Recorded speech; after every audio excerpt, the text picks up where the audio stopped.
Hello, and welcome to the House of Healing. I hope everybody's doing fantastic today. We work on ourselves here on this channel. It's a meditation and spiritual healing channel. That's what the introduction says. So I thank you from the bottom of my heart for all of your love, all your support, for everybody taking time to heal themselves. Slow mode is activated, as well as subscribers only mode. Please do not drop any links without asking. This is not a promotion channel. This is a healing channel, a meditation channel. And we have Easter coming up, the resurrection of Jesus Christ. Ascended Master Jesus Christ. And since all the holidays revolve around the moon, which is feminine energy, we're going to continue our journey through the Tarot of Dreams with number 18, the moon. And we're also going to do a full moon reading. I'm also going to read the Mary Magdalene card and the cosmic egg, because that's what the egg's about. The divine feminine. Hello, beloved Mashiach. Mary Magdalene. And the egg.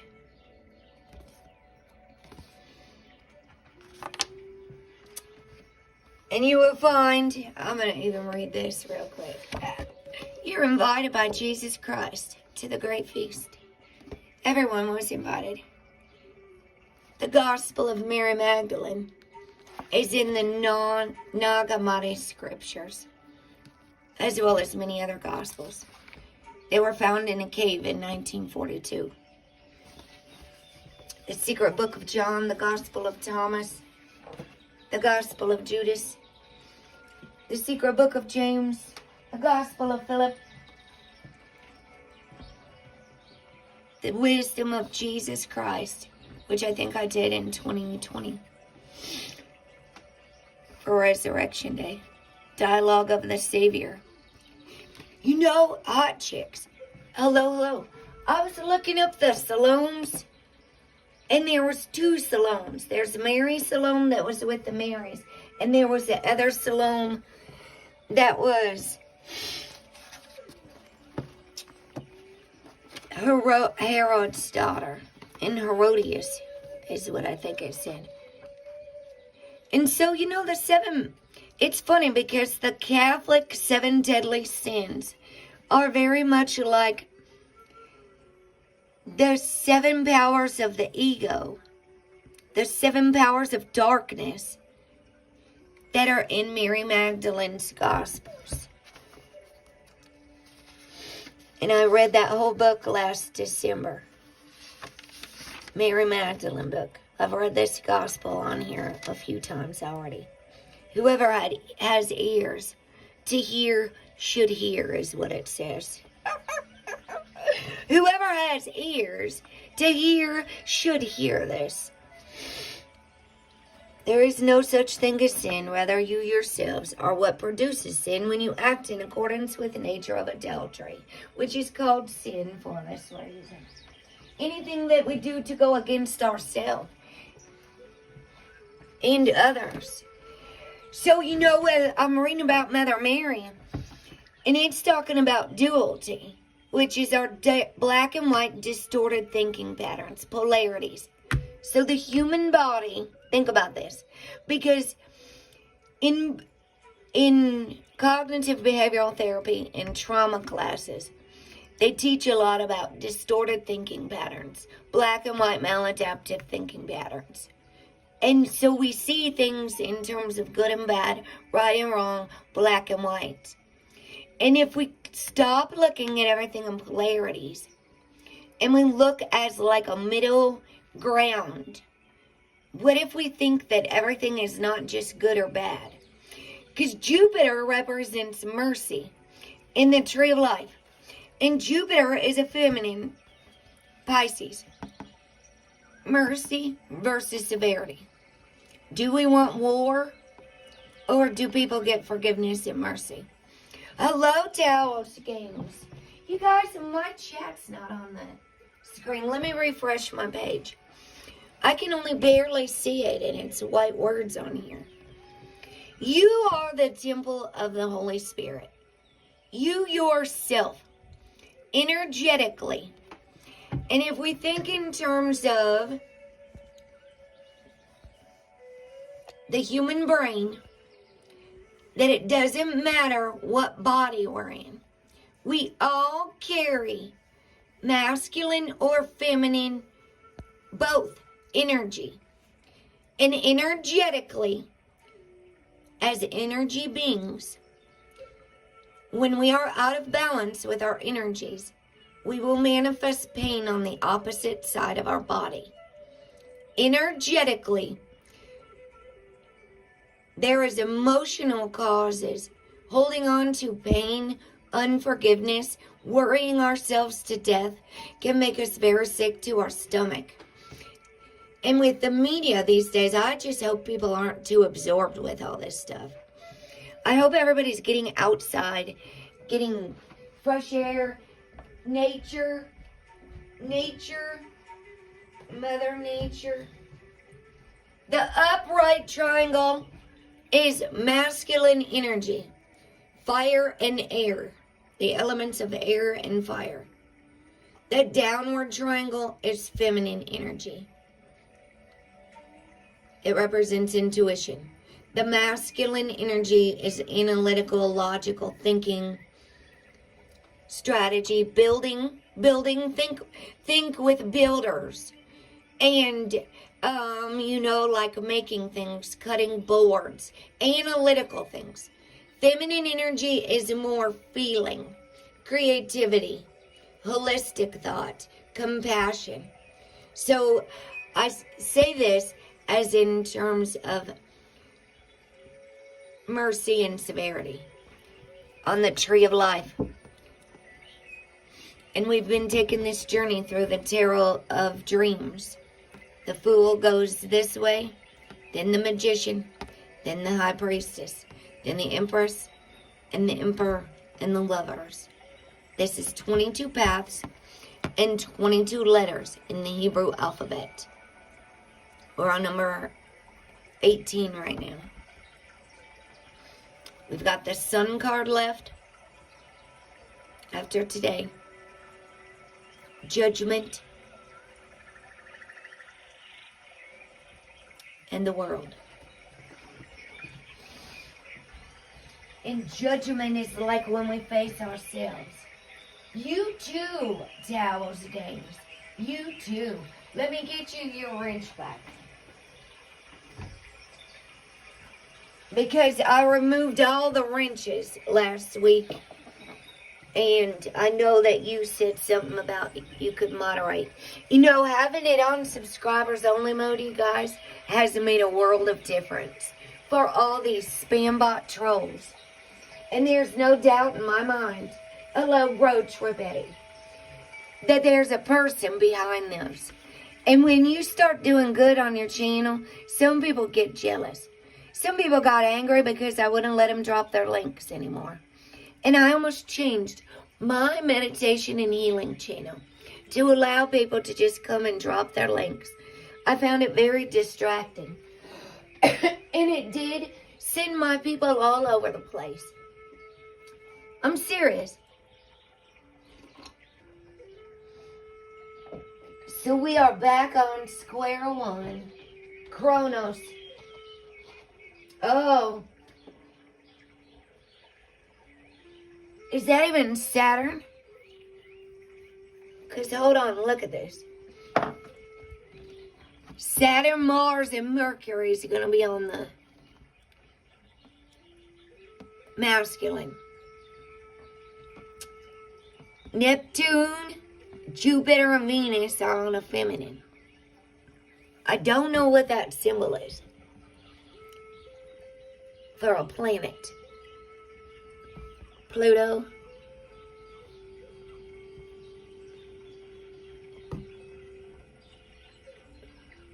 heck is Uranus? Is that Uranus?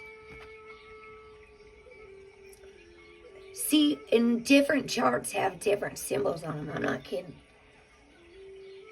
That must be what that is. The throat chakra. Because this is the solar plexus, which is the sun. Beauty. And the moon is the foundation. Number 9. Our emotional self. See, that's not even on the feminine side. And this is Malkuth, the kingdom. But do you see over here? It doesn't say Shekinah on here. You know where I found it say that at? On this chakra thing. Number 10 is Shekinah, the kingdom, the sacral. But that's the root. See, that's real tricky. Because that's the prayer I did. 11-11-11 prayer of 2018 was to awaken the divine feminine.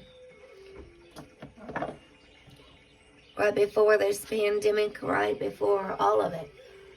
I was warning people not to fall for all this time. Been over here on my channel, minding my own business. You guys, it's been a rough day over here emotionally. I've been sobbing. My mom went to the emergency room because her blood pressure's like 185 over 110.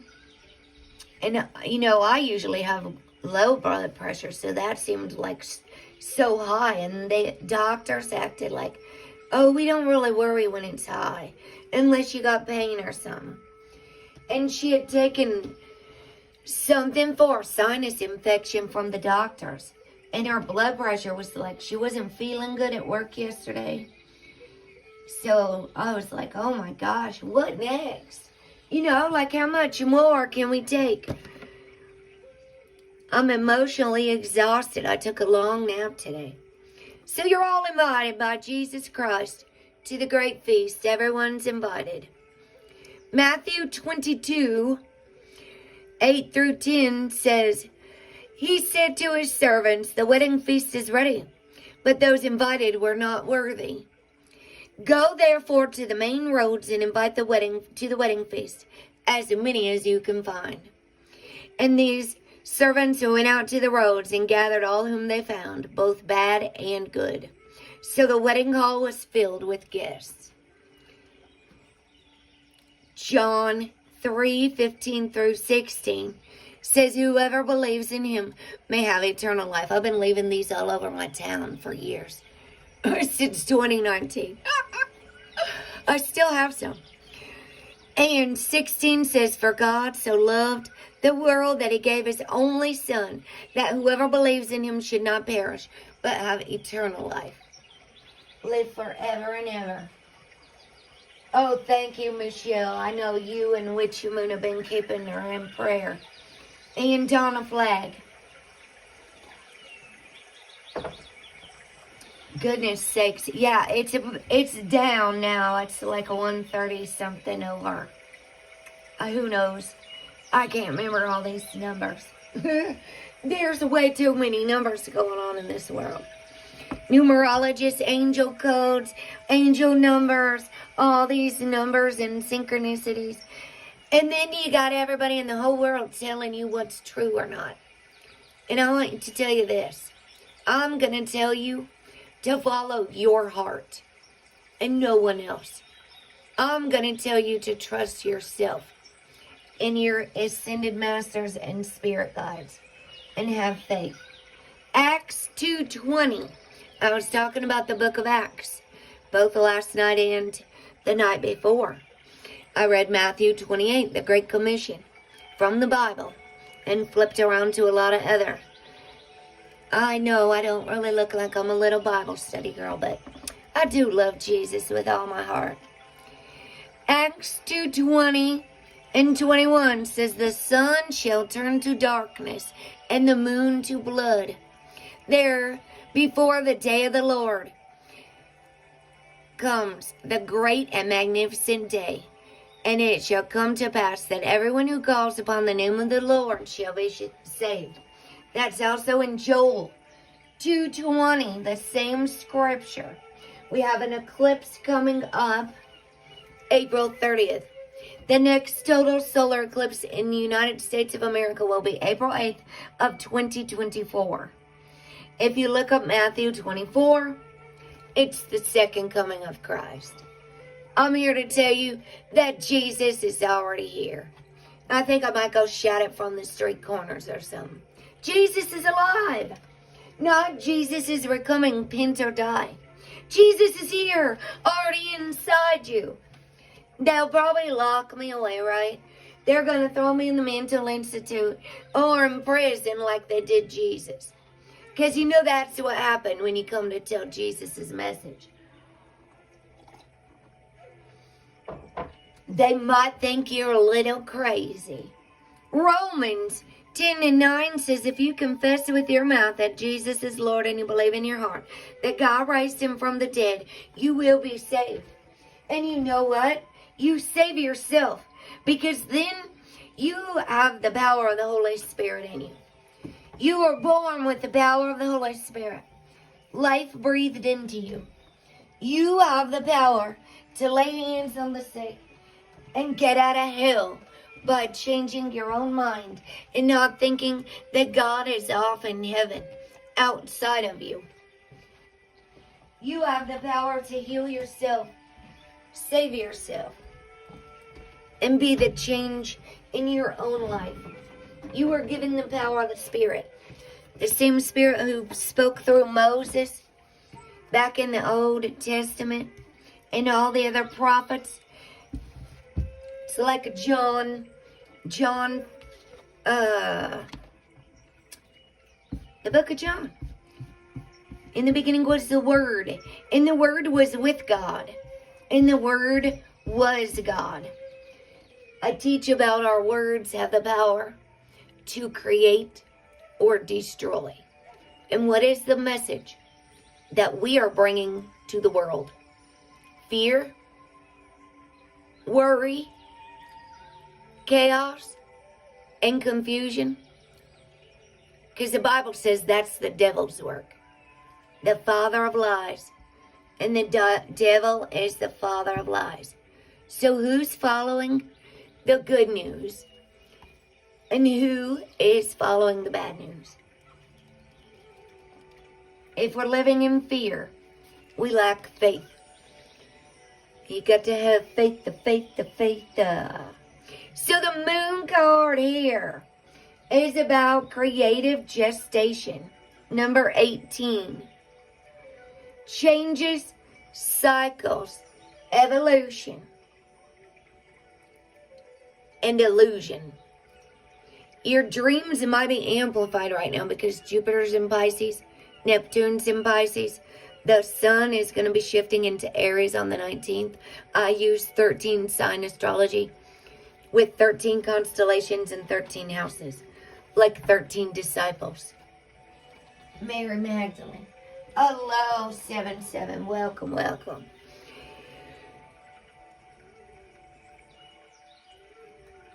What else is in Pisces? Mercury. That's my Mercury's in Pisces, actually. Very intuitive water sign. The moon is like with Cancer. It could also represent Cancer. Scorpio, water signs. But for this particular card, we're going to talk about Pisces. Jupiter represents our consciousness, our higher self. So if anybody has Pisces in your sun, moon, or rising, these placements right now, please pay attention to your dreams. Any intuitive guidance you get, you've got spirit guides and angels trying to talk to you all the time. All the time. And don't be too distracted out there, because there's a lot of lies trying to steer everyone away from the truth about their own divinity. To be honest, stressing people, giving our sweet Lady Jane a heart attack over there in the UK. She had a heart attack March 12th. She went to fly with the angels. Our sweet Emmanuel Loveday, 39 years old, over by Ipswich. is no longer with us since January. And if I wasn't trying to do everything running all over the place, I could really kind of think and follow my intuition and my heart. It's really hard to get through grieving when people are telling you, go here, go there, watch this, do that. So I shut it all down. And I deleted all the social media off my phone. So I'm not just running all over anywhere. I'm trying to grieve. My dog, my child, my friends. And I think that's more important than a whole lot of other things going on in this world.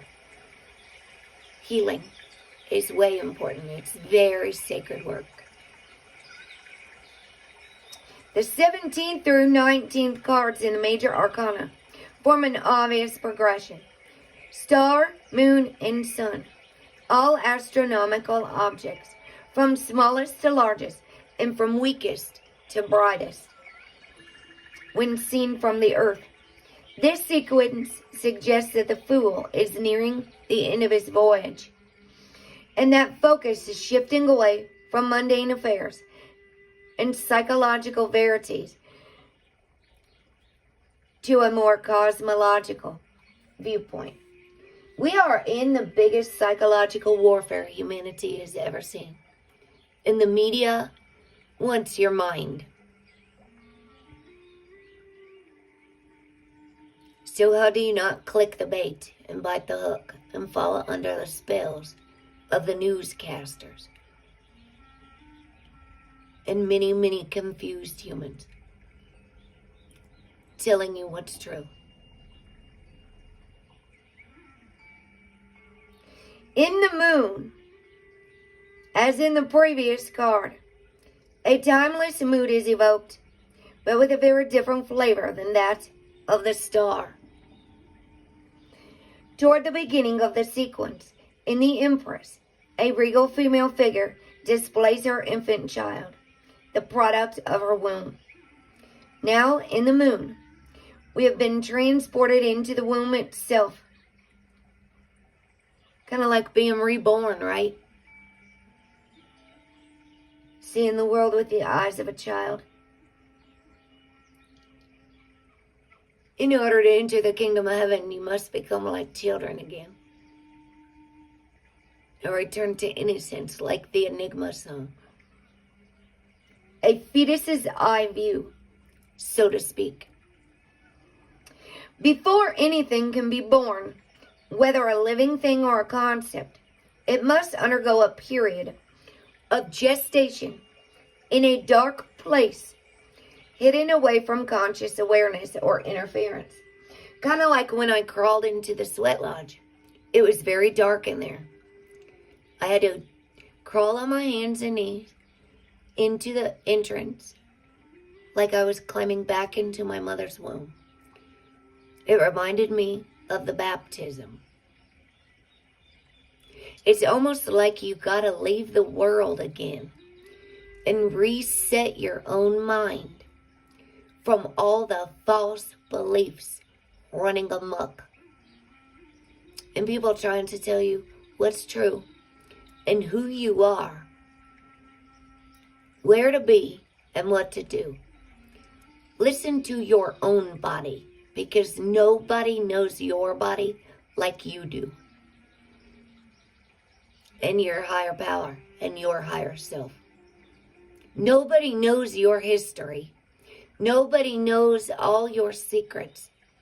What's stored in your brain, your mind, your gut, your body. You do.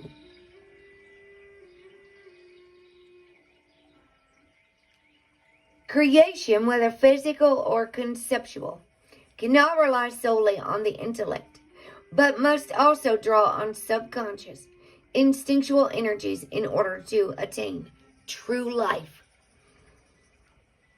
But if one's waking mind were indeed to be suddenly transported to this cool, dark place, imagine how uneasy that mind would be. The moon card is a place of mysterious changes, slow evolutions, unfathomable cycles, and tectonic shifts in perceptions. Think of how the tectonic plates shift in the earth.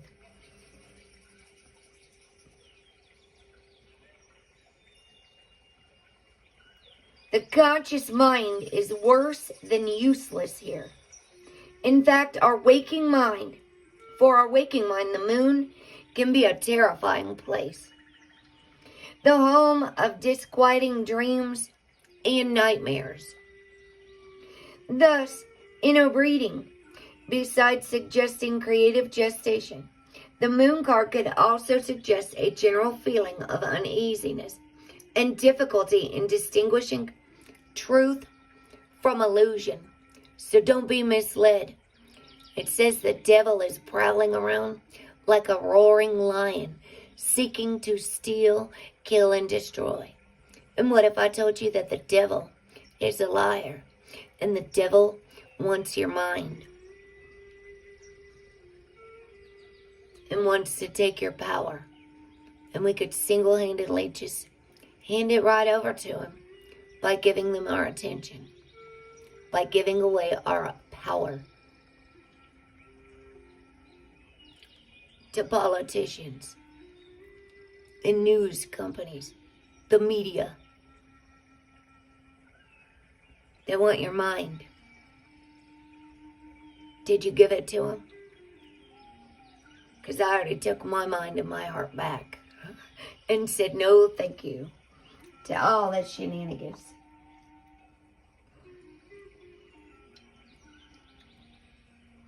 Difficulty, a general feeling of uneasiness after a shocking revelation in the tower moment, and difficulty distinguishing truth from illusion.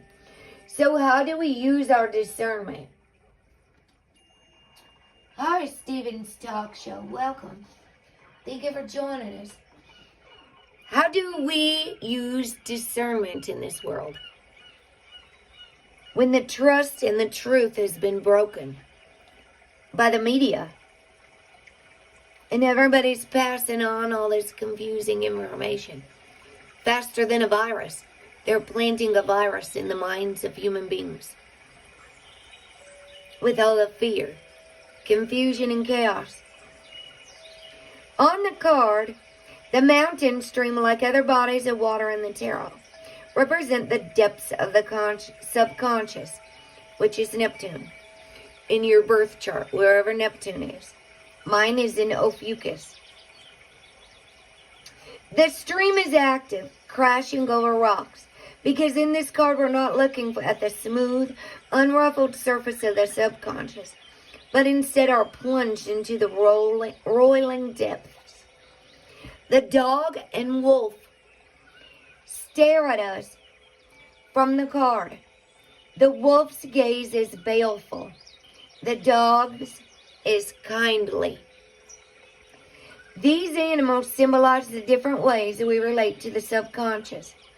As we saw on the Strength and Devil cards, at times the subconscious manifests in our lives as a wild, uncontrollable thing, like the devil energy, right?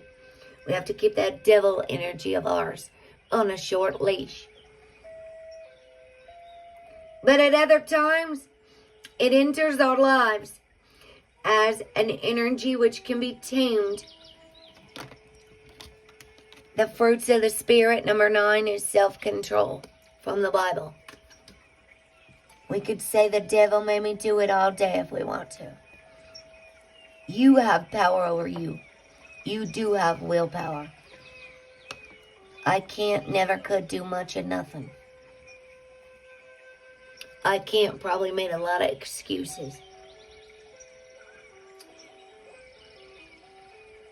The animals watch us expectantly, as if asking how we will react to them, which will determine whether it will be the wild wolf or the tame dog that will leap at us from this card. The moon itself could suggest many things. One might see it as the luminous self, which shines from within, and which cloaks itself with dreams, visions, and intuitions that reach out to us from the subconscious. As we saw in the Priestess card, we cannot see this self if we look at it directly. Thus, a huge lens has been erected between two columns, like the two pillars in the Tree of Life I just showed you. Pillars, it's been on every single one of these cards.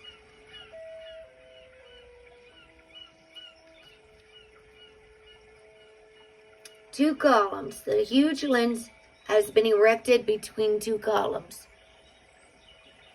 This lens allows our conscious minds to have some awareness of the inner self. But remember, what we see in the lens is not an accurate image of the self, but simply something constructed by our conscious minds to give us a rough approximation as to how the inner self would appear. Because of the limitations of our conscious minds, the analytical try to make logic sense of everything. Masculine energy. Because of those limitations of our conscious mind that's always thinking and trying to make sense of everything, this is the most we can expect to perceive of the elusive and elusive inner self. However, even a projected image can have a profound impact on our lives. And on older decks, the moon card usually includes a crab or lobster or crayfish struggling to get out of the water. In the Tarot of Dreams image drives home the idea that you are the crustacean.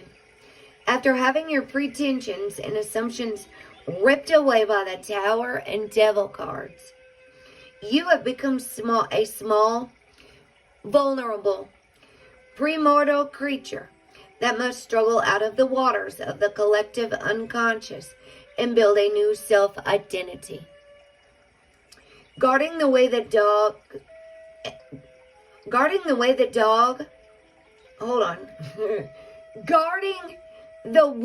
are the dog and the wolf. You must somehow, in your devolved state, approach them in just the right manner in order to be allowed to continue on your way. Then, like a salmon, you must navigate the waterfall and swim upstream so you may finally find your way back to the sunlight. If you succeed, just imagine what insights and creative inspirations you'll bring back from the moon. So this Hebrew letter here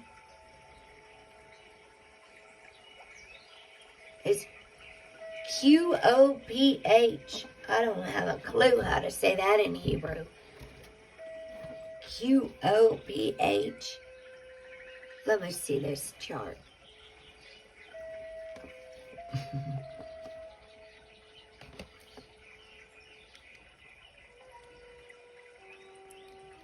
That's not even the right one.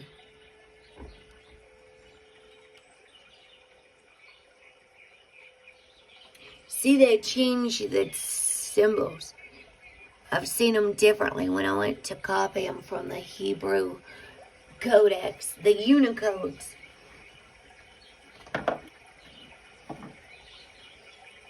It means the back of the head. Back of the head can clearly be taken as a metaphor for the subconscious, like the mind's eye. The moon is about intuition, represents feelings, emotions, your feminine energy, the mother. The sun is the masculine energy. So if you are a sun sign of Pisces, you might have a moon sign of Leo. And your moon in Leo would represent your feminine energy. My moon's in Leo, which is a very sensitive sign. And they want to help everybody. Think the Lion King. Playful signs. Leo. That's going to be your moon. Your motherly energy. Astrology Pisces is the sign of transcending ordinary reality. Hello, Rosie, sweetheart. How are you, love? Steven's there with you? Oh, that'd be wonderful. I know it's late over there in Ireland. I showed everybody your bookmark you sent me with the lovely Easter card and the tree of life. Beautiful, beautiful. Thank you so much, Rose. I hadn't seen her. She keeps catching the rewind because it's so late over there in Ireland. Straight over there in Dublin.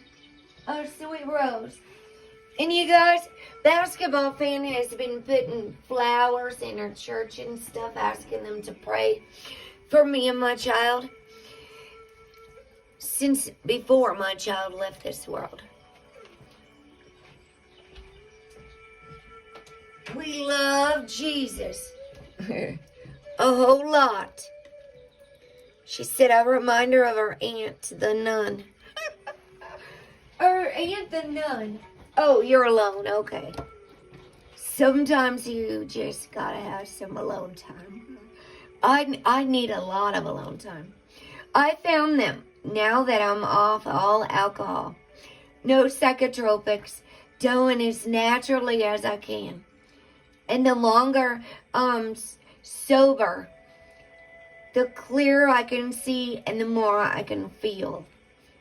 It's almost unbelievable. I do also a lot of fasting, intermittent fasting.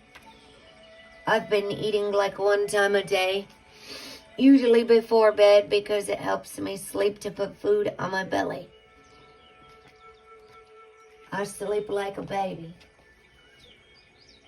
Oh gosh, yes.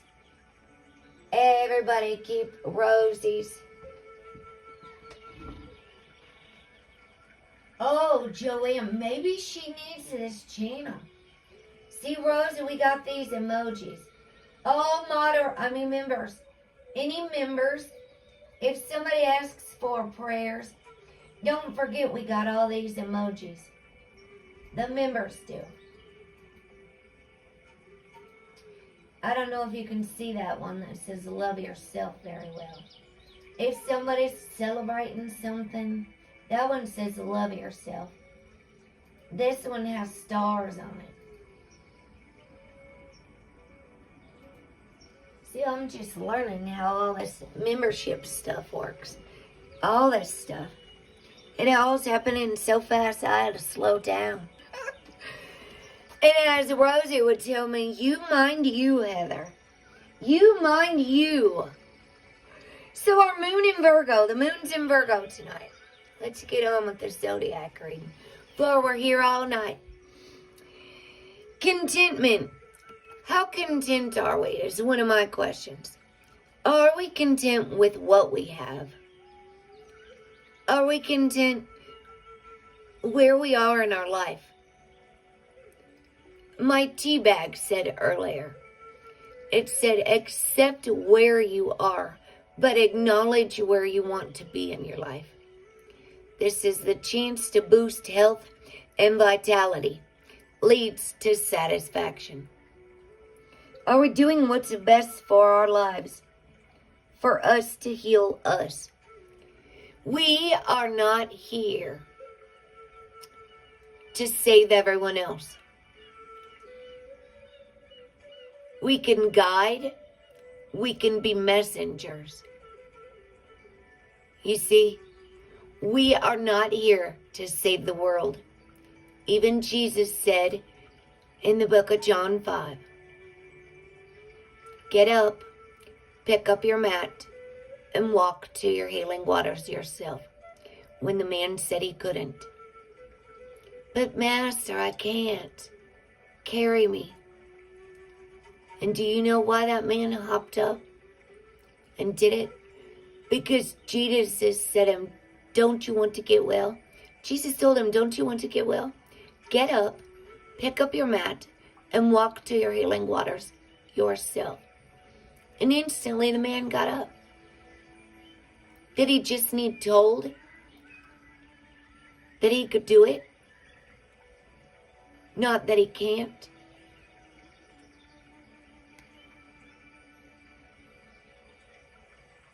It's almost like a lot of people are under a spell. Seriously. Thank you so much, Rosie, for that super chat sticker, Rose. That's a beautiful. Do you know, Rose? Oh my gosh, let me read this card first. Don't let me forget. I gotta tell you first. Before I forget. Or you won't know what I'm talking about. I'm reading Mother Mary. About the rose. And the heart is a rose. As it unfolds each petal of our protective hearts. She was consistently challenged by the rampant repression of women.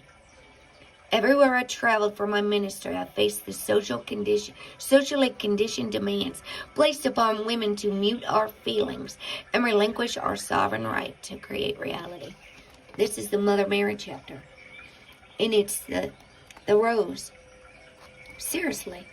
Mother Mary is a mentor for fulfilling prophecy. In the Sophia Code, she of 1,000 roses. For my transmission and broadcast, the teachings of the rose, for walking the spiral path to open your sacred heart. Mercy, mercy. The mother of mothers. I did Mother Mary last night. This is the Sophia Code.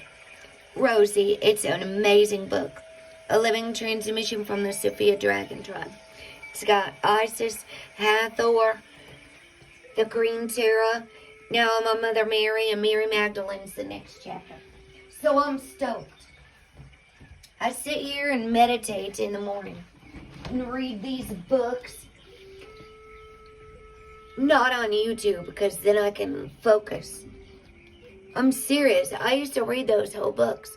I can read a chapter in way less than 3 hours. On YouTube, it's getting harder because there's so much going on in this world. And a lot of people don't want that type of information or to sit and listen to books. It's real active. I really think you should, I think you would love that book, Rosie. No joking. I told Sweet Lady Jane to get it too. But I don't know if she did, and I don't know if she read it. All right, contentment. Are we content? The chance to boost health and vitality leads to satisfaction.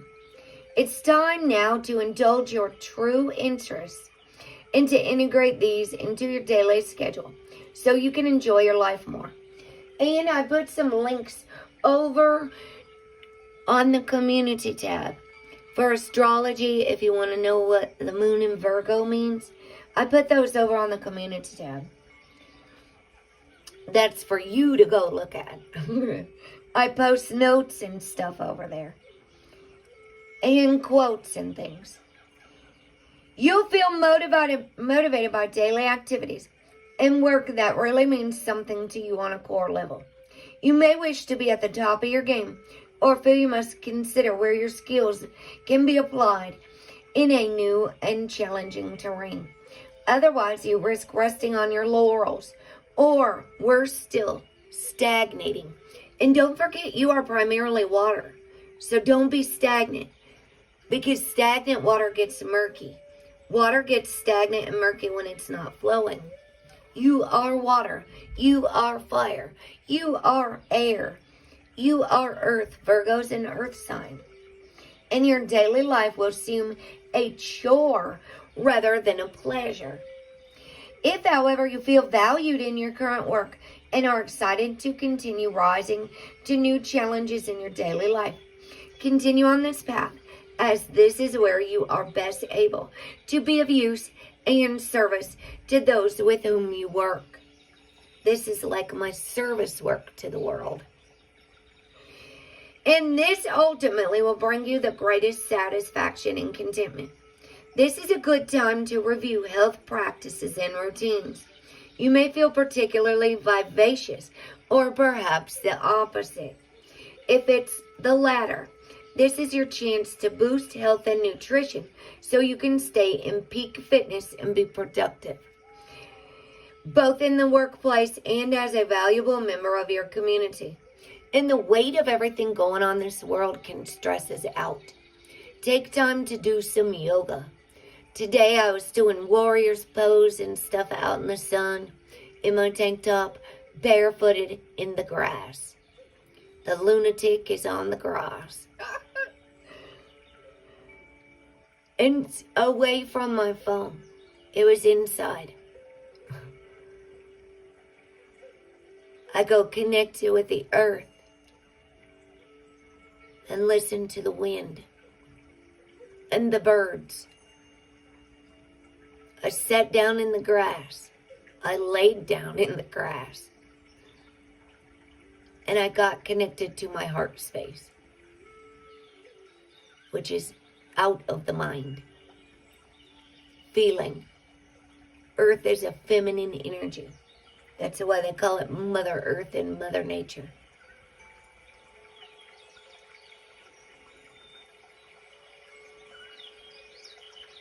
Do what brings you calm. With my mother's blood pressure, 184 over something, I told her to listen to something calm and just relax.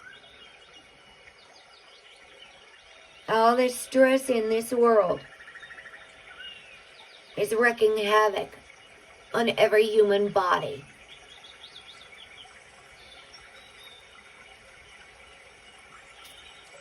To be happy, it's vital to boost your self-esteem and enjoy basic daily exercise that has a wonderfully uplifting effect. Go for a walk in the park. A health or beauty process, such as a beauty treat or regular gym workout, which is what I'm getting in the habit of, just not at the gym, in my sanctuary, in my sanctum, my bedroom. It will engender a fresh approach to life and create a more fulfilling and deeper sense of satisfaction, especially if you've been particularly self-critical.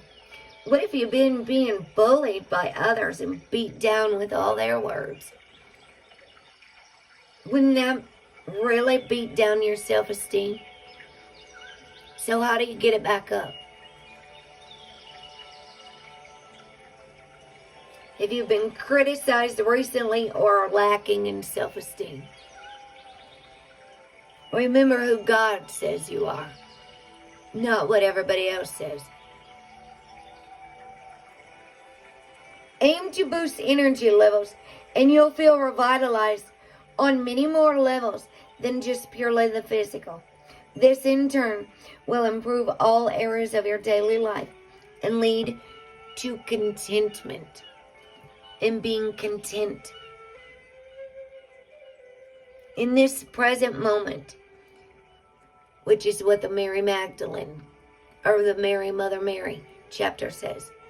The only thing to stay in your heart space is to be in this present moment, not in the future and not in the past. The power of now, like the Eckhart Tolle book. The power of right now. Oh yeah, good. You have a wonderful night road trip, Eddie. And thank you for coming. We got 7 concurrent viewers and 17 likes. 717. That's Michelle's birthday. That's Anita 1111's angel number. 717. Alright, let's read this Mary Magdalene card, because I have a feeling this is going to be a long reading. Let's read this. You have the most sweet dreams. Oh yes, thank you, Rosie, for all of our fallen friends and beloved family members. You know, everybody has been, I'm really going to make sure I include these grief cards in Talking to Heaven from now on, because A lot of people have lost someone in this pandemic. And everyone has lost someone in their lives. Grief could be missing someone that is still alive. You could grieve the loss of a contact lens while it's missing. Anything we love, an animal, a person. When someone loses a home in a tornado, or a hurricane, or a fire, or a tsunami, it's grievous. It's called grief and loss. It's not only when someone dies or leaves this world. Grief can be loving someone after a breakup, separation. And I'm here to tell you I've been grieving since 2018. I've been in shock, missing my dog. When you break up with someone you love, but you have to do what's best for you, it's called grief. Finding out I had a girlfriend and a baby, that's grievous. Finding out my dog died, and they didn't even tell me, that hurt. I need time to process all kinds of stuff. Go through the rest of my child's things and the storage things, because I'm going to the ocean June 6th. 666 portal. And I'm manifesting my life in a new beginning. And I'm not asking anyone for permission. Not even my mother. I told my parents I'm going to the ocean by the 6th of June, 2022. 666 portal. And I'm saying prayers for this entire world. Because we all need deep healing. Everybody needs to quit running from all their stuff.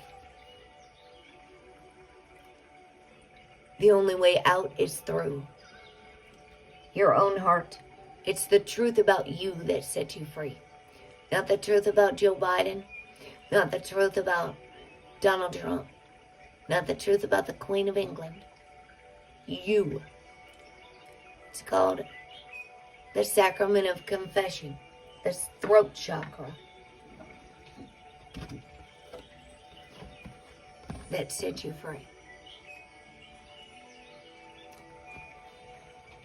Enter the abyss.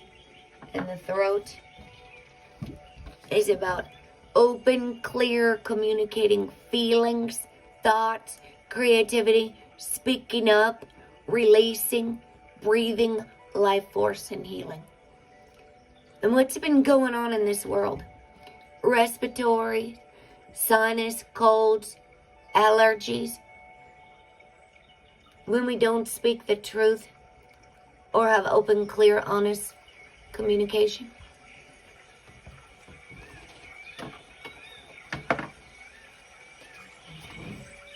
Coincidence? Who's even telling the truth anymore about anyone or anything, claiming to have the truth, claiming to follow Jesus, claiming to love Jesus? What, on Sundays? On Easter and Christmas? That's when we put Jesus first. Or his bride. A couple times a year.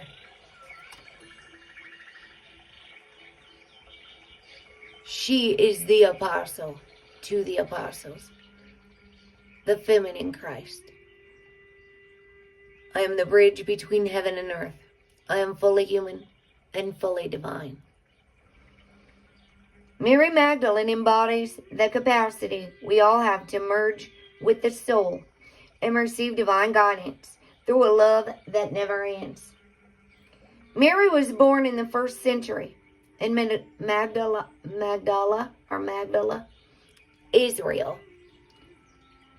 She was the first to witness the resurrection that I read about in the Matthew 28 video the other day. You would have to go back and watch it. For this reason is revered in Christianity as the apostle to the apostles. And he gave her the secrets. Yeah, me too, Gladys. Me too. I am following Jesus as far away from all this stuff as I can, because I cannot hear Jesus over all the stuff going on in the world. That's what I keep telling people. It is so hard to hear Jesus and the angels over all this commotion. My goodness, for those who have ears to hear, let them hear. In the meaning of Mary Magdalene, author and Episcopal priest Cynthia Burgold relates that the Gospels of Thomas, which I showed at the beginning in the Nag Hammadis, the Gospels of Thomas, Philip, and Mary Magdalene all reveal Mary not only as Jesus' beloved companion, or kiononos, but also an equal partner in teaching and transmission. She was his most beloved follower, apostle, disciple, and she was chosen to lead the women. Virgo believes that Mary Magdalene's gospel contains a secret teaching that Christ gave to Mary so she could pass through the 7 stages to reach the soul, or the nous, N-O-U-S, nous, which is the highest point of the soul. And it is this union with her soul that allows Mary to see the risen Christ. And he came to her because she believed. And nobody believed her. Why would he come to see you, a woman?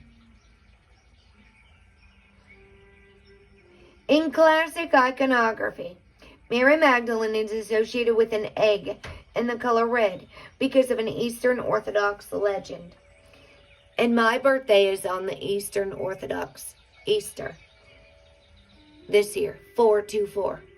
Eastern Orthodox. Before it was all changed by Rome. They changed the Sabbath day from Saturday to Sunday as well. I think Sunday begins the day of the week, right? So the last day of the week. On the 6th day he rested. So in classic iconography, Mary Magdalene is associated with an egg. And the color red because of an Eastern Orthodox legend. It says she used an egg to reach the court of Tiberius Caesar about resurrection. Caesar doubted her and responded that a person could no more rise from the dead than the egg in her hand turned red. The egg turned red immediately. Legend relates that Mary then traveled to the south of France to escape persecution and continue her ministry. It is believed she lived the last 30 years of her life in the caves at St. Baume, where she met with Christ with a love that inhabits the human heart, but that lives on beyond it.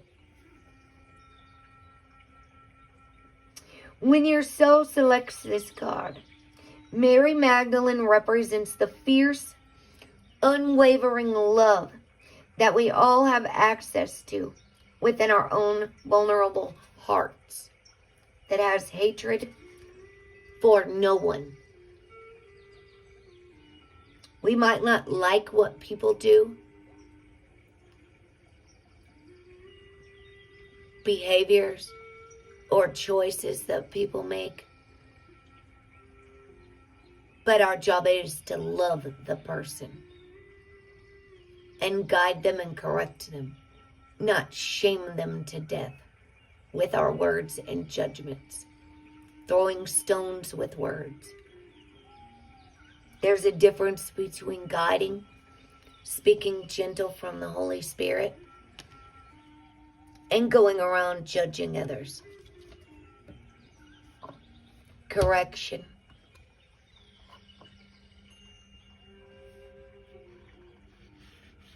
Love. It's a love that renders all things sacred, from animals to the angels, from the poorest to the most powerful. It's a love that sees the inherent worth of all things. And it's a love that remains even through the darkest times, even through death. Her love is the one that resurrects. The Gospel of Mary Magdalene relates that Jesus came to unite us, to demonstrate to us a true human being, an anthropos, meaning a person who is both fully human and fully divine. This is what Mary became, and it's why she was so beloved to Jesus. She didn't seek to follow him. She sought instead to become her true self. And he told her in the Mary Magdalene movie, after they told her she had 7 demons, she had demons in her for wanting to follow God. And that's when Jesus showed up. They almost drowned her, screaming at her, telling her she had demons, claiming baptism. And God sent Jesus. And she didn't want to marry the man and have a bunch of baby boys for her family.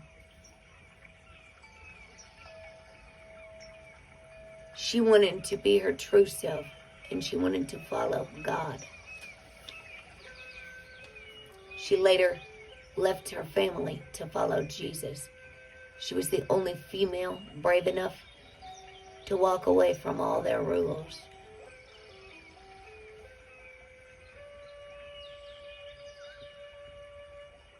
Besides Mother Mary and Mary Salome, the mother of James, the wife of Zebedee. Mary Magdalene reminds us that we have the power to receive vision from within. She was chosen to baptize the women who were almost being drowned by men, screaming at them, telling them they had demons in them. Jesus told her in the movie, "There are no demons here. My daughter, you're forgiven. You are loved. Mary Magdalene, you will do the will of God. You are my witness."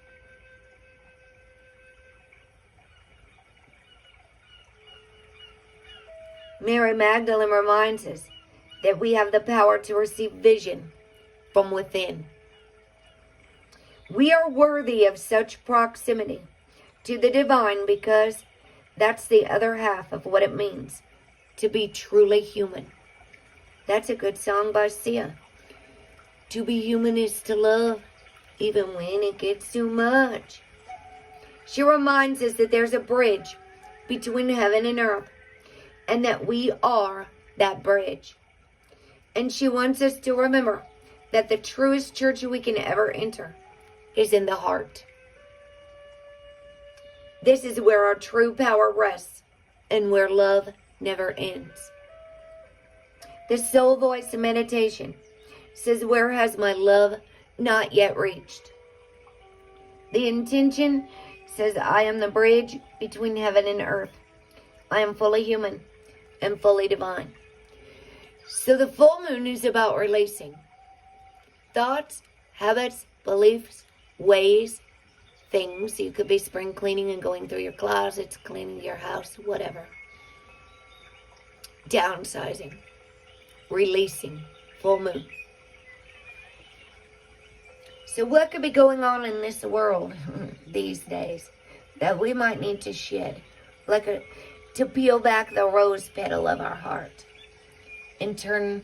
That's what repent means.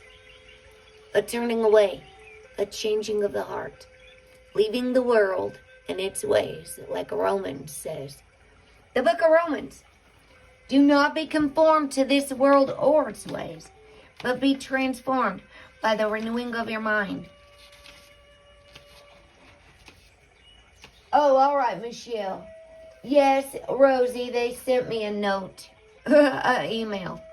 They said, yeah, I know, they said they updated their terms of service. And yes, I think people should read the community guidelines and all that stuff.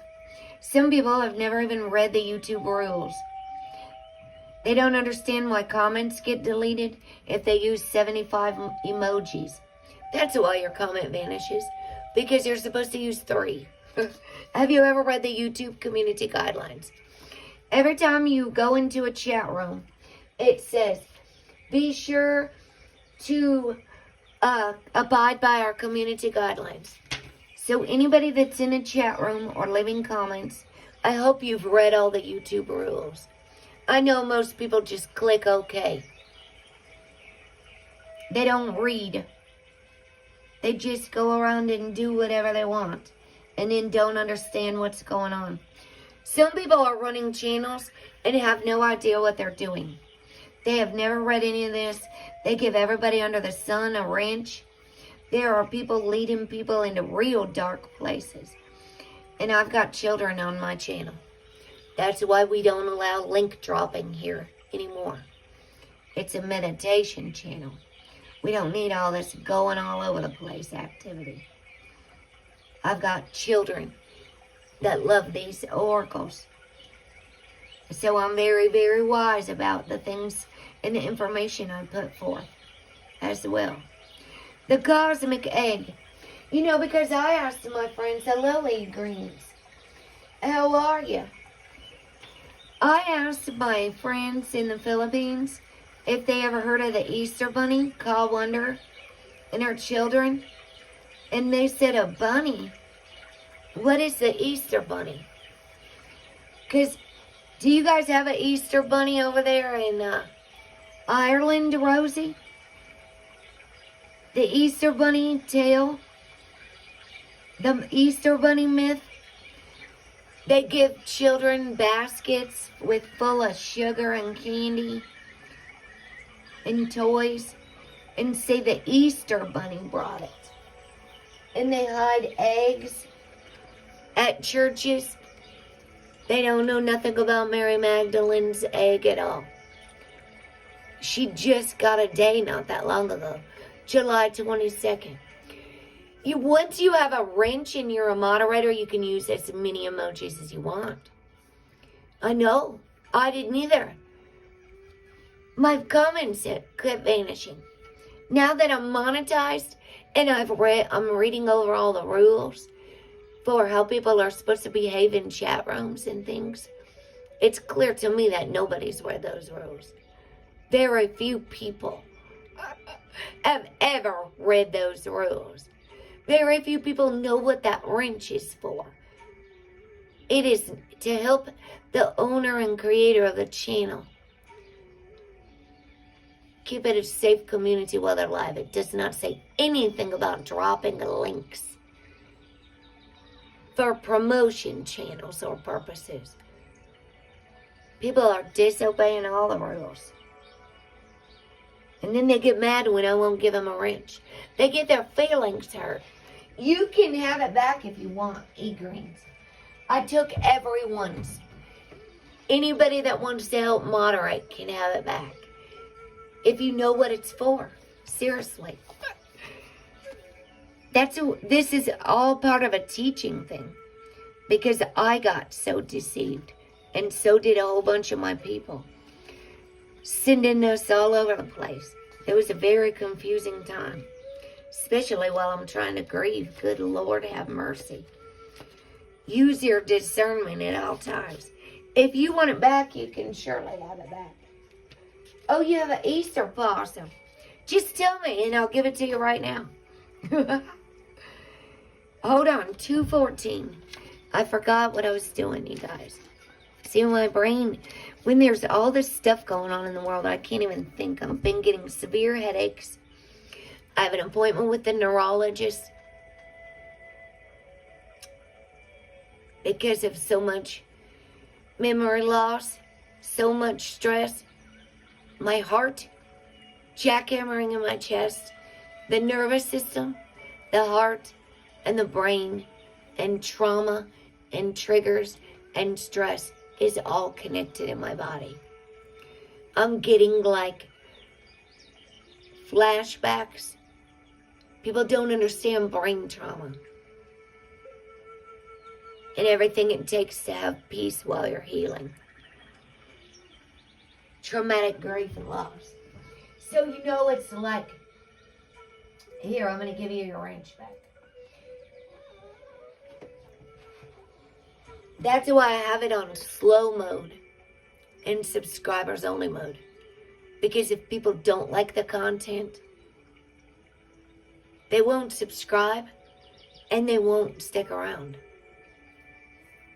People that have been coming into this chat room just to cause problems can go on somewhere. They can really just move on, is what they could do. So this bunny is about bunnies represent fertility. Bunnies don't even lay eggs, if you'd like to know the truth. But females have eggs. And Ostara. Yeah, absolutely. Gladys, the earth changes. I was even looking to that what's that EMI movement desensitization therapy for PTSD. I'm going to counseling and I'm going to see the neurologist.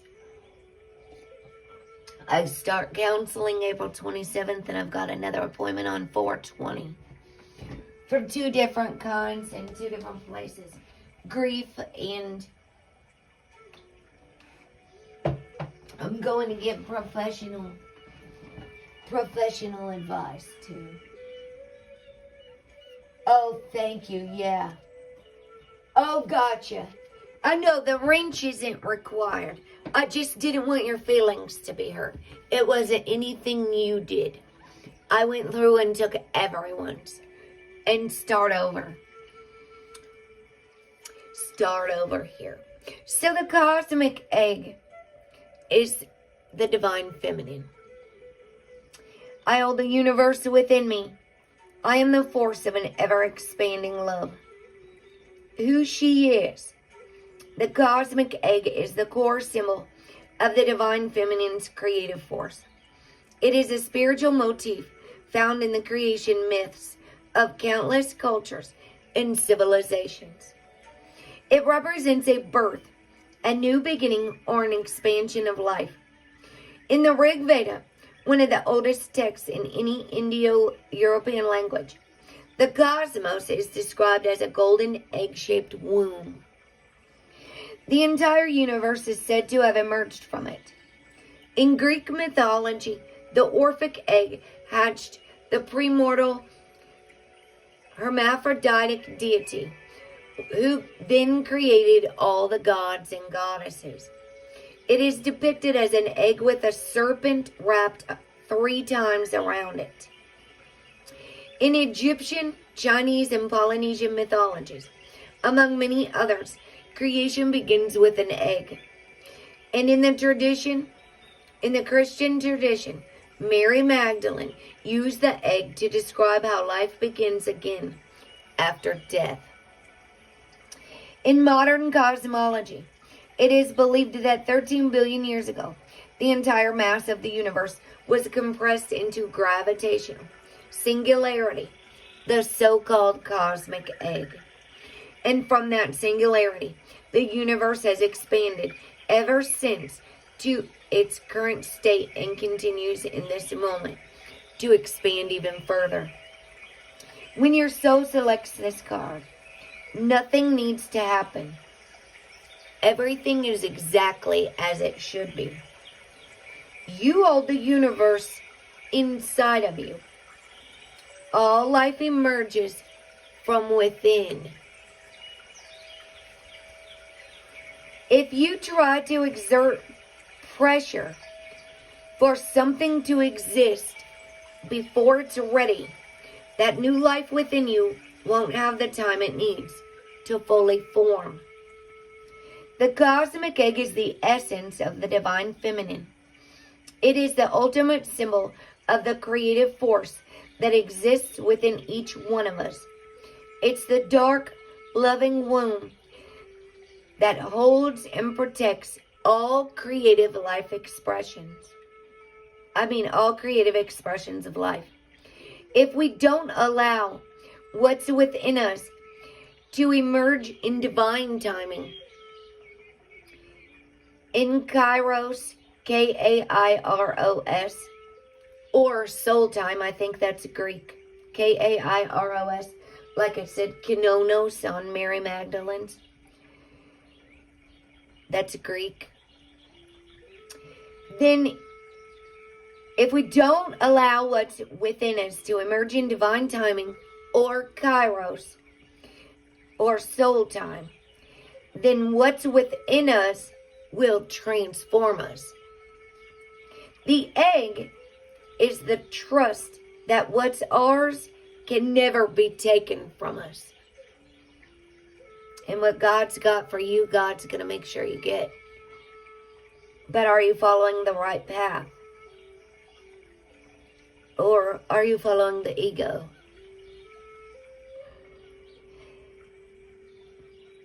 The egg is to trust that what's ours can never be taken from us. That what's ours, that there's no need to answer the ego's push to rush the process. Like I keep saying, that life is not a rush or a race. Slow down, everyone, on this rush for information or anything. There's no need to answer the ego's push to rush the process, to impress others, or to complete something on someone else's timeline. That even in the midst of what looks like chaos, or delay, or even death, there's a tendril of new life that needs only trust to eventually take form. In yesterday's reading, I did Mother Mary about unconditional trust. Only needs our trust to take form. And the egg is the knowing that life begins again after death from within. A death to old ways. We just did the death card not long ago. Pluto is going to go retrograde in Sagittarius on April the 29th. Pluto represents death and rebirth, the most outer planet. On April 30th, we have a partial solar eclipse. On May the 16th is a total lunar eclipse, or May the 14th, somewhere right around there. It's a total eclipse of the heart.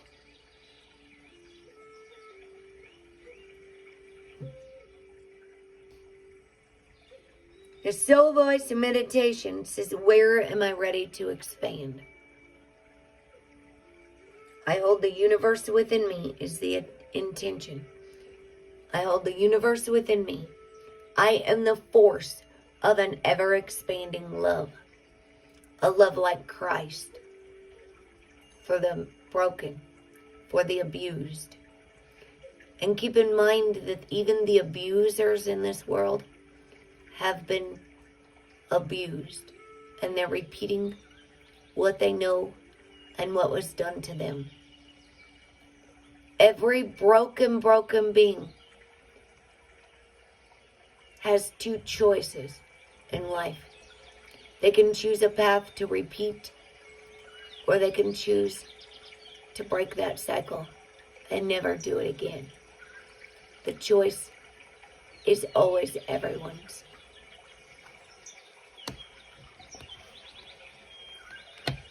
What will we choose? to be destroyers or life bringers. Creators. Do we promote war and hatred and disgust and destruction and division? Divided States of America?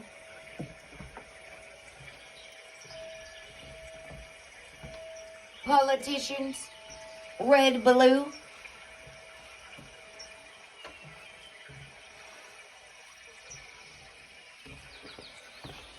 Unite the red and blue.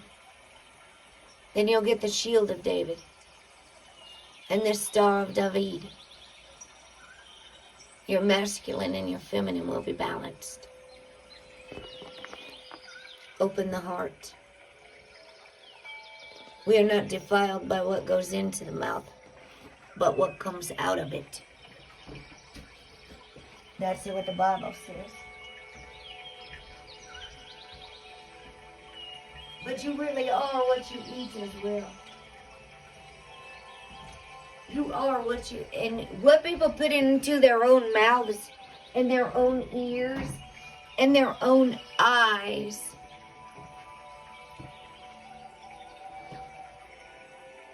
They might lack self-control. And it's going to jack up the belief system, jack up the gut, jack up discernment. If your gut is so full, on bread, a man shall not live on bread alone. You know that scripture. Let me see this again. Kinonos. What did that mean? That's in Mary Magdalene Greek. Thank you, E-Greens. Yes, because not everybody knows all that. Anthropos means a true human being. Koinonos. She was Jesus' beloved companion. You know, it says that in Revelation that the bride of Christ will come. The softer, feminine Christ. Like Sophia Christ. A mother goddess that loves all her children the same.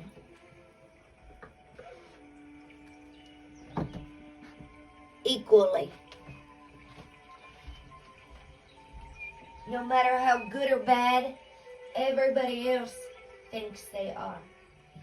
I just actually showed these at company today. Not two equal pieces, but Adidar Samrash, the master of breath, in prior unity, the basis for a new human civilization.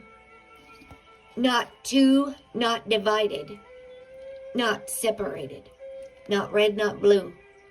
One is peace. One human race, one love, one heart. Nobody's better than anybody else. That's all ego.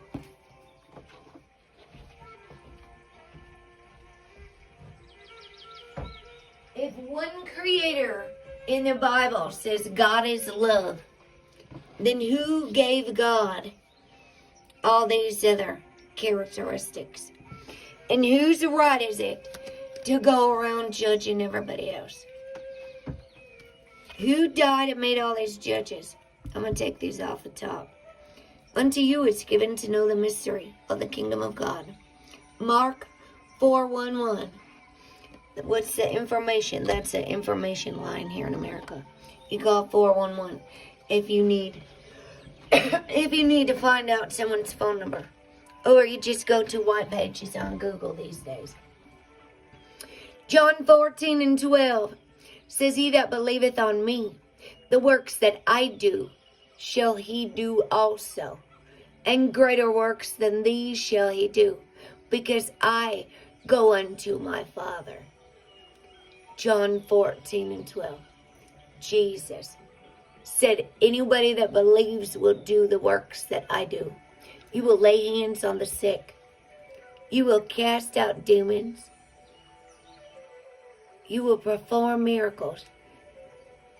And then talk about the gifts of the Spirit, Apostle Paul in 1 Corinthians chapter 12. And what is the greatest gift of all? The first gift in the fruits of the Spirit from the Bible love, joy, peace, patience, kindness, goodness, faithfulness, gentleness, and self-control. That means we're not trying to control anyone else with our beliefs, with our ways, with our truth. It says self-control. We don't manipulate or coerce any of that stuff. All this stuff going on in the media when people trying to push beliefs and truths on others, you're telling them not to follow their heart is what you're doing. And it's very crazy what's going on with like spells in this word. In this world. People are casting spells on each other without even knowing it.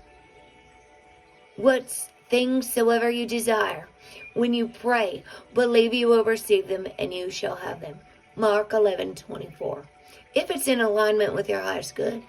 And don't let the fact that you can manifest things, like I said in yesterday's reading, turn into greed and all selfish gain. That is one of the deadly sins. This is why I'm saying any of those elites that have all these millions of dollars in all their bank accounts and are not doing any of the works of Jesus, tending to his sheep, they are false prophets. They love money and power and control. And they really don't even care who dies in their pursuit to win. That's why I teach about narcissistic abuse. Their motive is winning. You can't be killing people and claiming to save humanity. You can't be promoting war and claiming to follow Jesus. That's hypocrisy if I've ever seen it in my life. Do not be afraid. Only believe. Mark 5:36.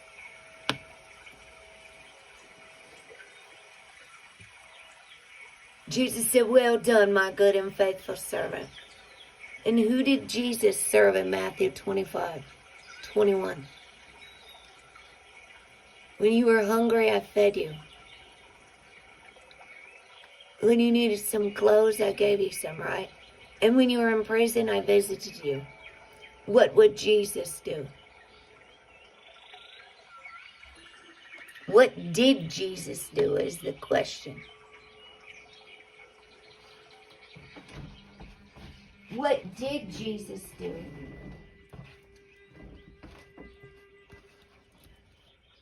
He went and he healed the people. You can read about the test in the wilderness in Matthew 4 with the devil.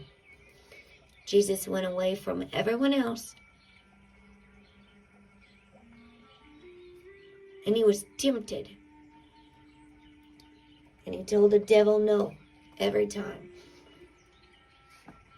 Get behind thee, Satan.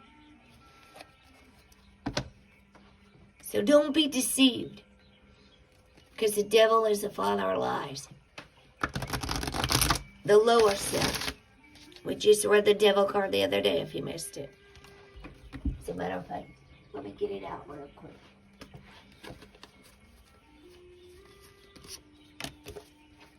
Don't be trapped by fear and all the illusions in this world. Fear is a liar. We'll just put the devil right over here for now. The devil. If the Holy Spirit is love, joy, peace, patience, kindness, goodness, faithfulness, and gentleness, ever so gently for all trauma and abuse survivors. Our delivery of the word is gentle. Our message is gentle and kind.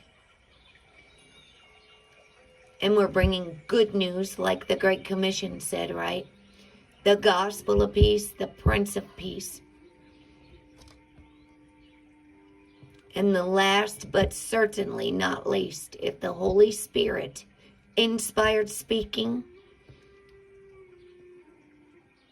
is self-control. Number 9. Mr. Wizard, help me, I'm in prison, yes. And what's he trapped in? His mind. And if he just opened his eyes, he would see that the cage door is open. Capricorn. Saturn.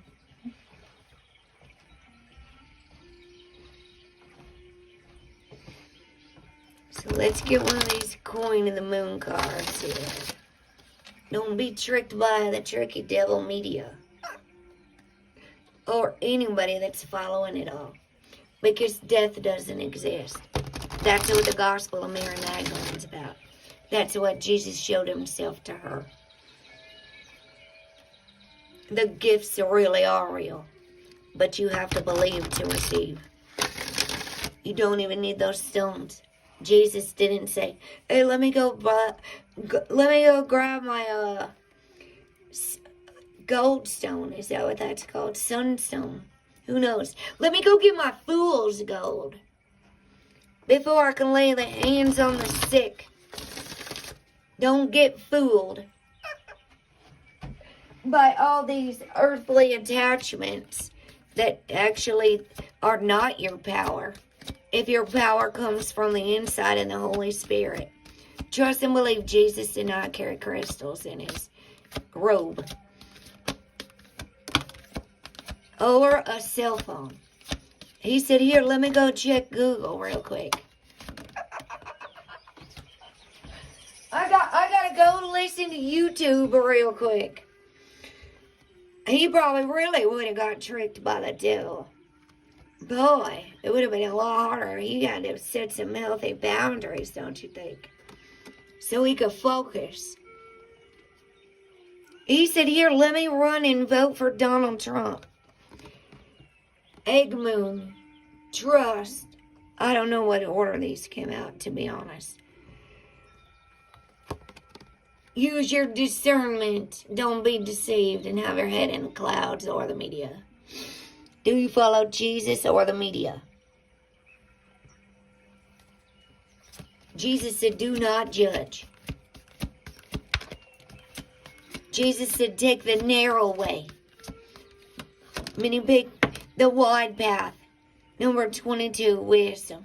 Who prayed for wisdom? Solomon. It is one of the gifts of the Holy Spirit.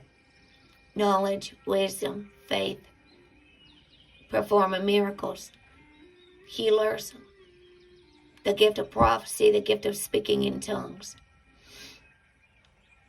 There's more. 1 Corinthians 12. But the greatest gift, you could be gifted. So gifted you say, I'm the best psychic and prophet, a speaker for God. You could be speaking in tongues. But if you have not love, you are nothing but a clanging cymbal. Is what the Bible says. A noisy gong. If you have not love, if I have not love, I am nothing.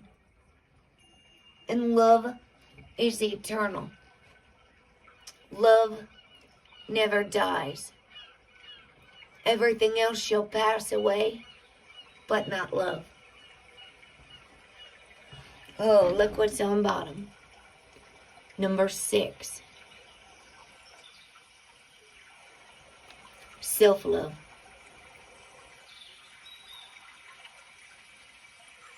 When we love and forgive ourselves, it becomes an outpouring of the heart.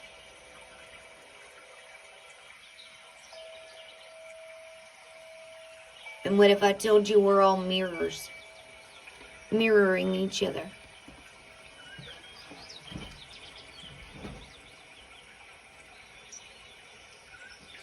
We grant others forgiveness and seek to understand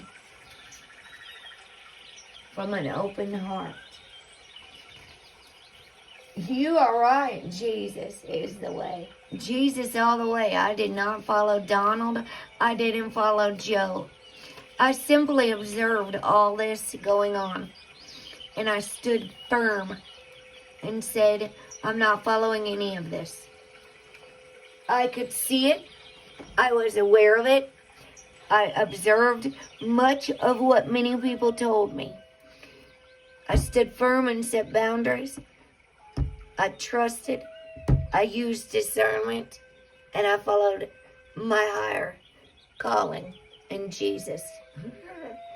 And I often have to step away so I can think for myself and focus and hear the Holy Spirit, because it's real hard to hear this day and age. There's a lot going on in this world. A lot of assumptions and untruths by truth tellers and truth seekers claiming to have the truth about everyone, and they're not even telling the whole truth about their own self. They got the truth about everybody else. People are getting lost, losing their self, looking for the truth. No joke. They got lost all the way. You must focus on the task at hand right now. There is no room for a scattergun approach. Put on the blinkers and do not listen to gossip or negative people.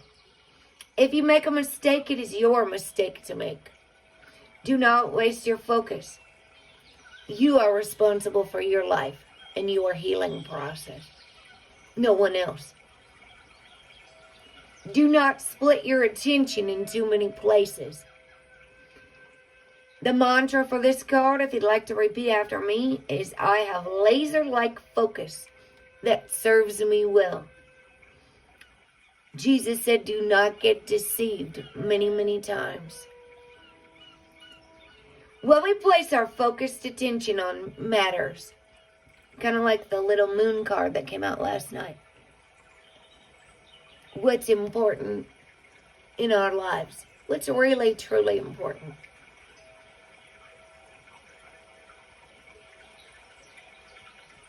Placing our undivided focus on something means we are more likely to take action on it. We are more likely to finish something we wish to complete if we focus on it. We are more likely to plan and succeed in our achievements should we take the time to focus on how. And that is why I'm focusing on my channel and not being anywhere else but present in my world and working on my stuff, me, and healing. That's the most important thing to me right now. Nothing else is more important than healing grief and going through these things so I can move forward and process and go forward with my life. I don't care what anybody says or how important anyone thinks anything is. It's not. Even something as simple as eating a meal is more enjoyable if we take time to focus on just that, one thing at a time, instead of trying to be supermen and women. Not super multitaskers. Slow down and focus on one thing at a time. Yes, health is very important to me. Absolutely. If we don't put our health first, we will get sick. Trying to do everything and be everywhere. This world is on a race for money, for more things, for more information, for more wisdom and knowledge, for more. Instead of just being still and knowing. That's a Bible song. Be still and know that I am God. Trying to teach us the world to slow down and go inward and focus is the hardest task and mission and message I have ever encountered in my life.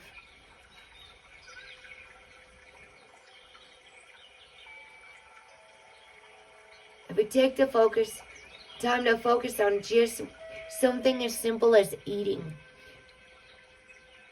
and all its sensory rewards, Instead of like scarfing down our food in a ravenous way, do we take the time to taste each bite, to savor it and enjoy it? Or is our life that fast? We need fast food, fast internet, fast cars, fast fashion.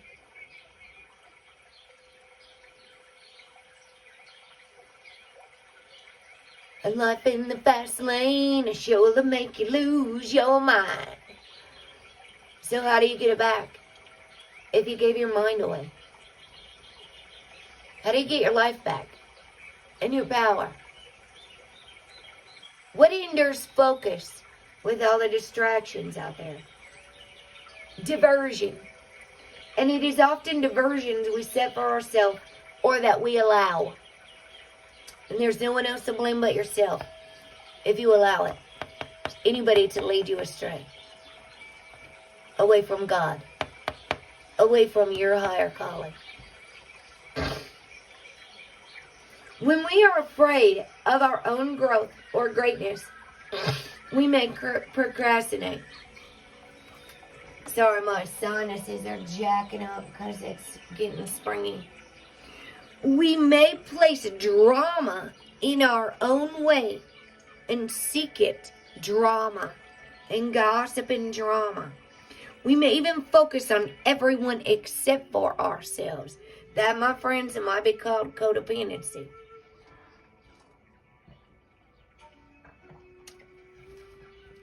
If you're focused on everything but yourself,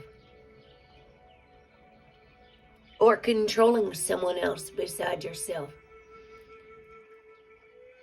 or things, controlling everything around us, and everything's got to be just perfect.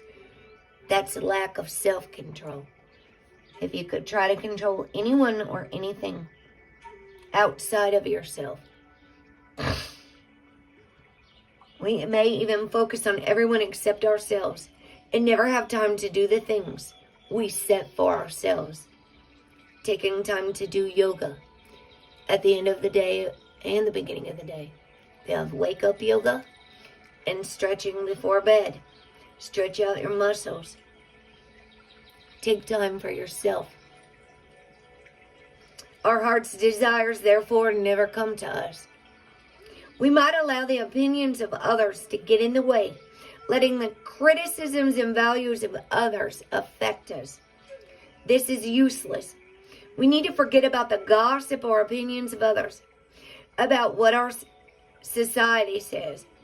Instead, turn your focus to you and what you are doing. Pay attention to you.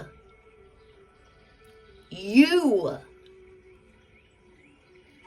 We need to focus instead on what feels so deeply good to us, what we really want,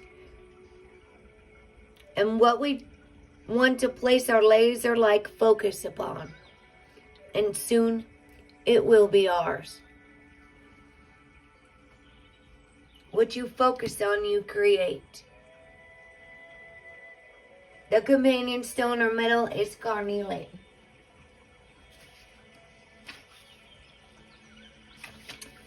12 is boundaries. Ooh, that's how old my dog was, 12 years young.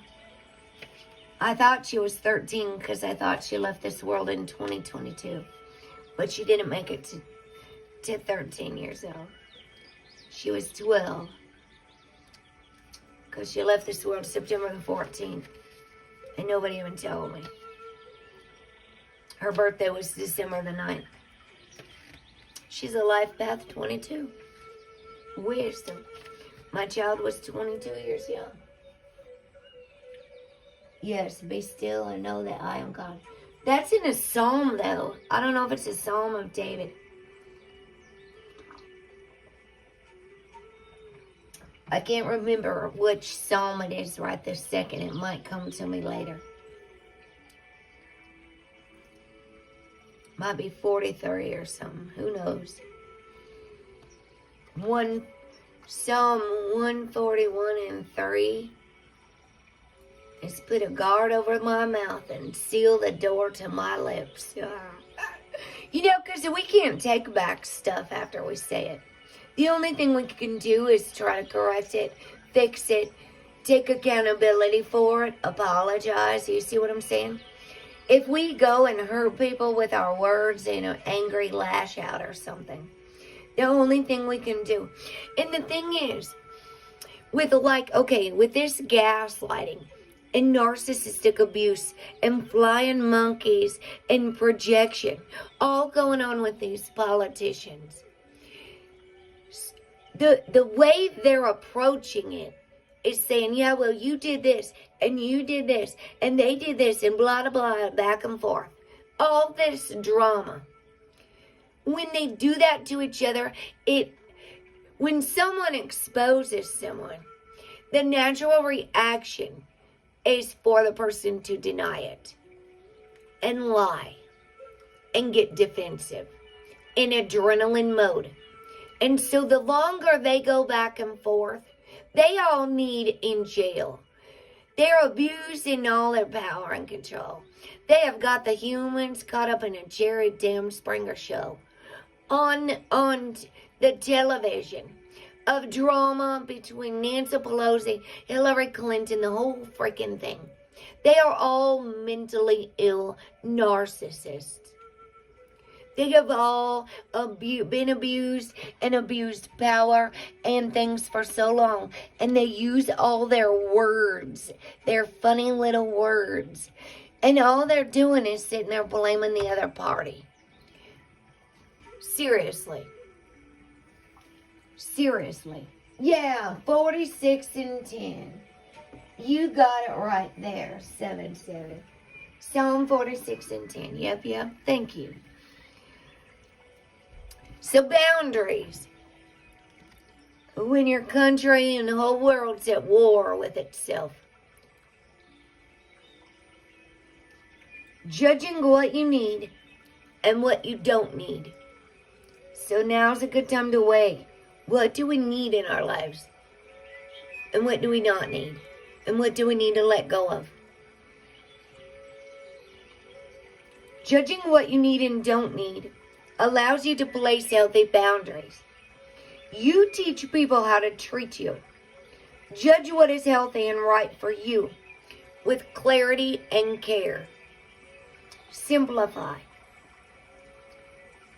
The mantra for this card, if you'd like to repeat after me, says I can say yes or no with authenticity or clarity. So do you ever want to say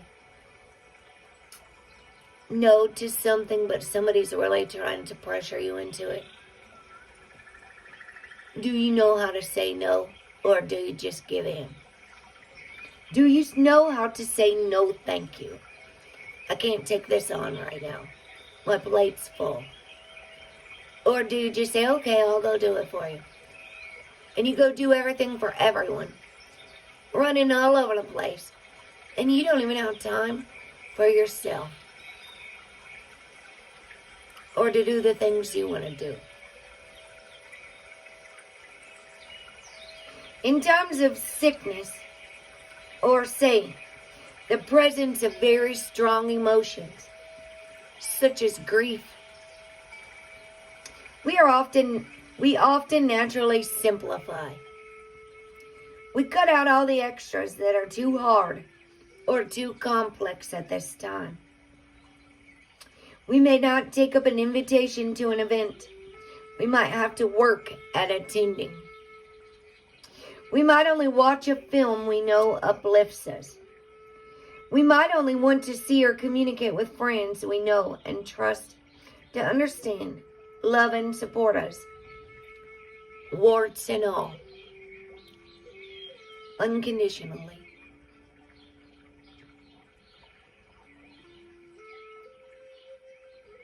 During my grief process, I've asked people to stop sending me things and stop doing things. As the mother of a child who was sexually abused, you wouldn't believe the triggers from this world when I've asked for space. So many times.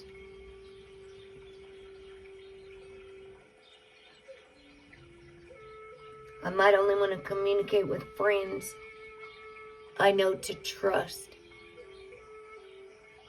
to understand, love and support through a grief process. So for everybody that did honor that, I thank you from the bottom of my heart. Everyone that's been so loving, kind, supportive, and allowed me to have my time and space when I don't want to attend things. And not interrupting my grief process with all this worldly chaos that's divine. I have faith the universe knows what it's doing. Maybe when everybody else didn't.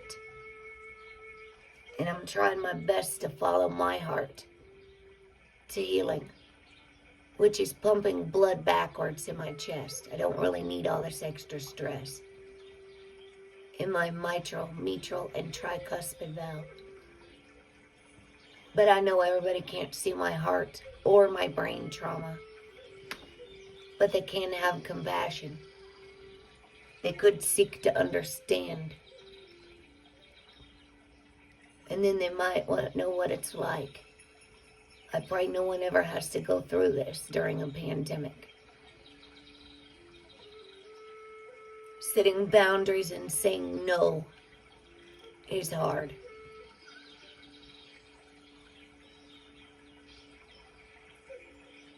We may want to spend time. We may only choose to spend the depth of our heart and time with a few people rather than many. And we become vastly sensitive to those we now discover take their fair share of our energy. We might also look at our body more compassionately and eat nourishing foods to heal it. Do comforting things for it to recover more easily. Or just decide to rest it completely. If we are healthy people, we naturally action a kind of simplicity and a set of boundaries to protect ourselves so we can give ourselves some space to heal. She's put a bubble around her. She gave herself space and time to heal. She said no. What if we did this all the time? What if we more consciously chose more simply and specifically for the benefit of our own mind, body, and spirit?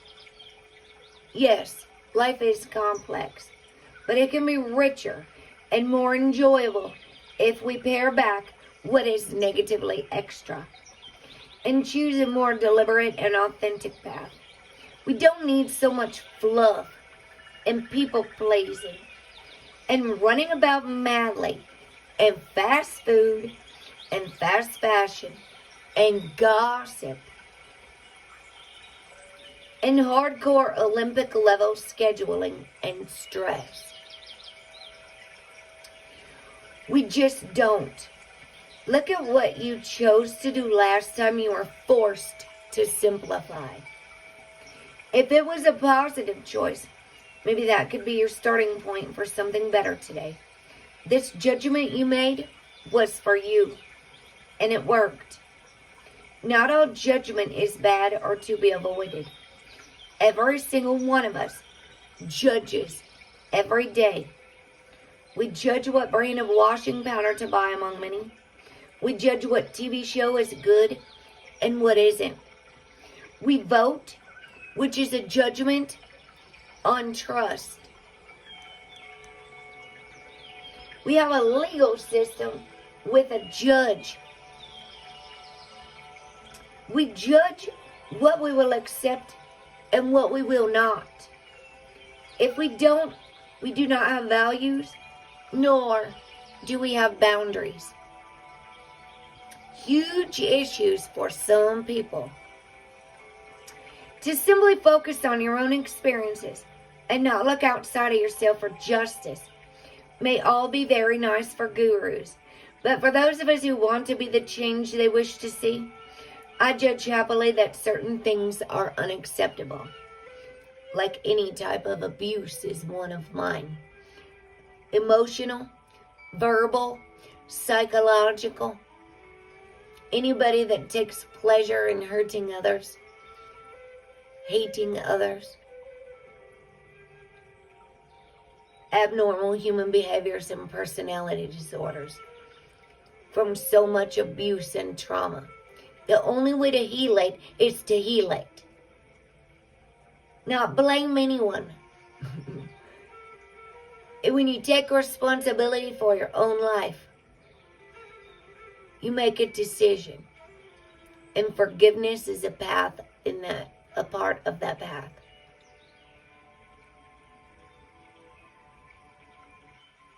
We're breaking the cycles of abuse that we pass on to children. Breaking the avoidance that the trauma does. Addictions we pass on to children. Addicted to drama, politicians, all those things. Some people can't even see that it's an addiction or an obsession.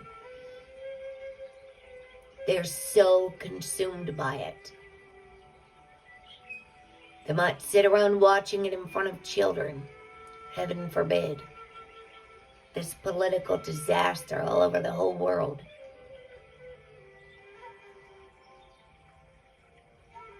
I strive to change those things. People judge that slavery wasn't right and involve themselves in change, even to the extent of waging war. People judge that whaling wasn't right, so it's been banned in most countries. We judge that apartheid wasn't right, and people died to change it. One brave man, Nelson Mandela, was jailed for decades as a result. Boundaries teach people how to treat us. So this is a kind of positive judgment. The companion stone or metal is obsidian, which is a black stone. They say it's for protection. I don't carry stones around with me. I'm trying to simplify my life. I don't feel like this stone, which is a man-made stone, that one girl told me I needed to carry everywhere so it would protect me, is any more powerful than my angels that I walk with. I don't feel like I need to take this everywhere. Or, brainwashing. You got it right. Brainwashing.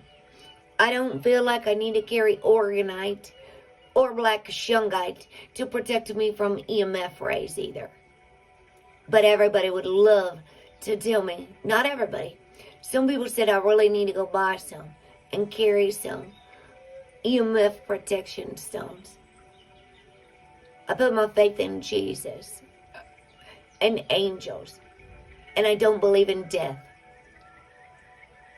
So I'm not afraid. I'm not afraid to die. Someone who's tried to kill themselves and struggles with suicidal depression. We've lived our life on the run. We've tried so many times. We don't really fear a whole lot of things. We've lived on the streets. We've been homeless. We've survived having little to nothing. Eating out of trash cans and being grateful. And you know what? We're still here. Still alive.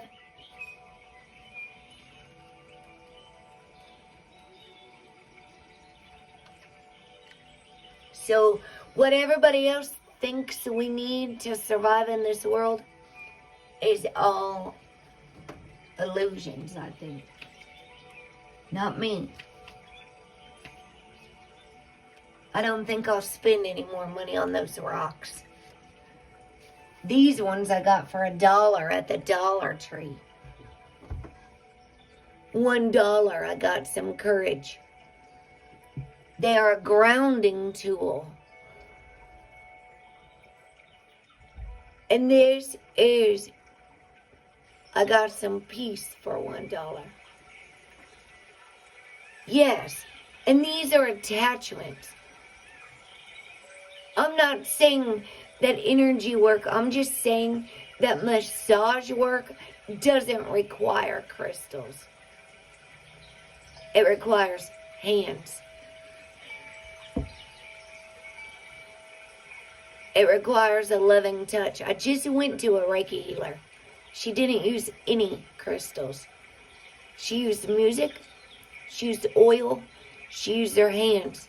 And she could feel. And she told me that she needed me to relax and receive the massage in my upper neck, shoulders, and in my wings, along my spine, in my back, because of headaches and tension. She didn't say anything about stones. She used oils, a diffuser, and Tibetan bowls and music, and a massage table. She didn't say a word about stones. She said she's a Reiki master at the Yoga Spa Center. No stones needed.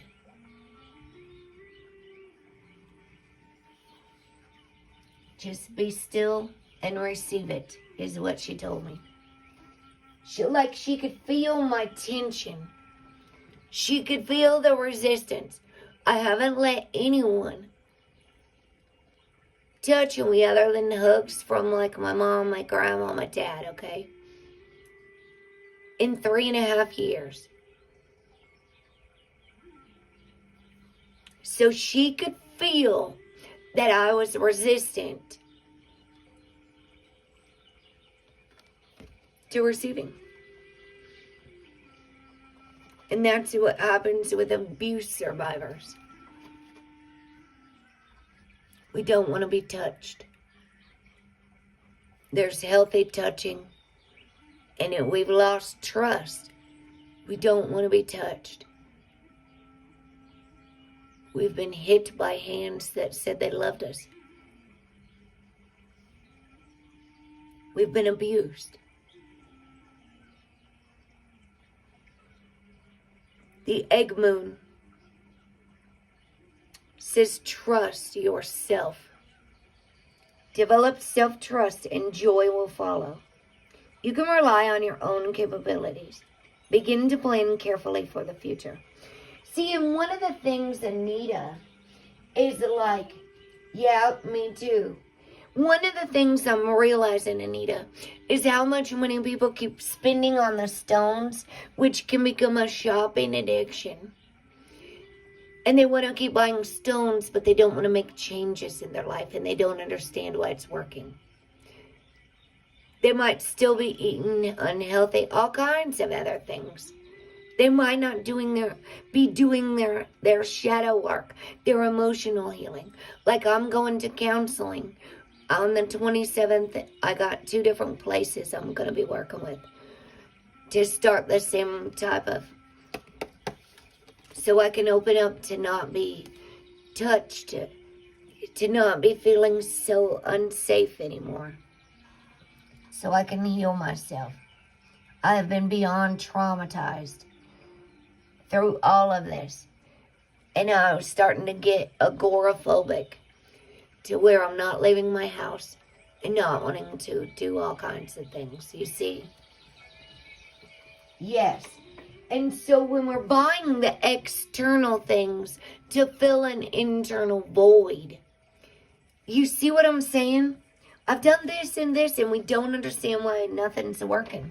Because we're not actually making changes in our lives. And that's what I'm trying to say as well. I know a lot of people that have tons of stones and they're still not healed. You see what I'm saying? They're putting a whole bunch of money in a bunch of things instead of doing their work, like the 12-step program. All right, what the heck are we doing? Did I even start this card? Trust yourself, develop self-trust, and joy will follow. You can rely on your own capabilities. Begin to plan carefully for the future. The mantra for this card, if I didn't already say it, I'm going to say it again. If you'd like to repeat after me this affirmation. It is the beginning, and I trust myself in all things. Apart from the trust, we might develop spiritually with our higher power. Self-trust is the basis of all other trust. It's kind of like a quick fix, Anita. Running to grab a pill, or we'll just go buy a new stone and that'll fulfill our instant gratification. We could go buy something to fill the void real quick, instead of sitting with ourselves and asking, what's the lesson, or why are we feeling this way and things. Right? Trusting something externally to complete something that we could do. Most people avoid healing because it's such a hard process to face yourself, forgive yourself, and love yourself through it all. Apart from trust, we might develop spiritually with our higher power. Self-trust is the basis of all other trust. Self-trust is a surety that we can rely upon ourselves and everything inside of us, right? That our decisions are valid. That we ourselves matter. That knowing ourselves combined with trusting ourselves leads to better, more informed decisions about all aspects of our life, including career and relationships. Self-trust is far more than a flashy show of confidence. It's deeper and farther reaching than that.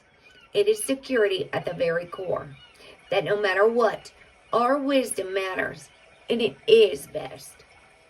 It allows for flow and for faith in oneself and the way you do things, moving and choosing in the world.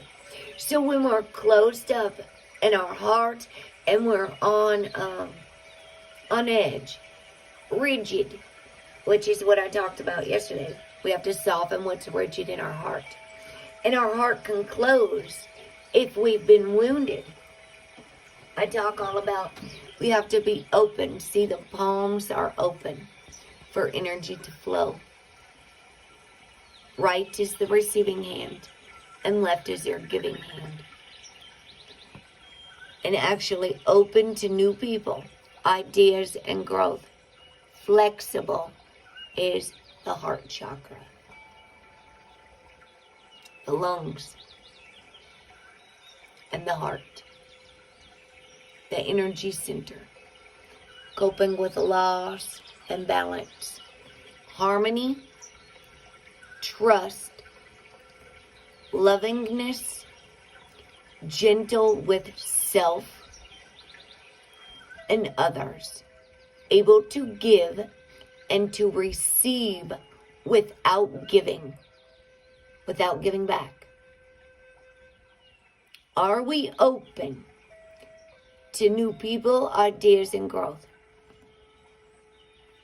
Good, yes, love yourself. Love yourself, that's good. Self-trust is full acceptance of self. As accepting oneself becomes easier, thus self-trust will begin to shine. You'll shine from the inside out. You won't shine just from all the things you're wearing. You will shine from the inside out.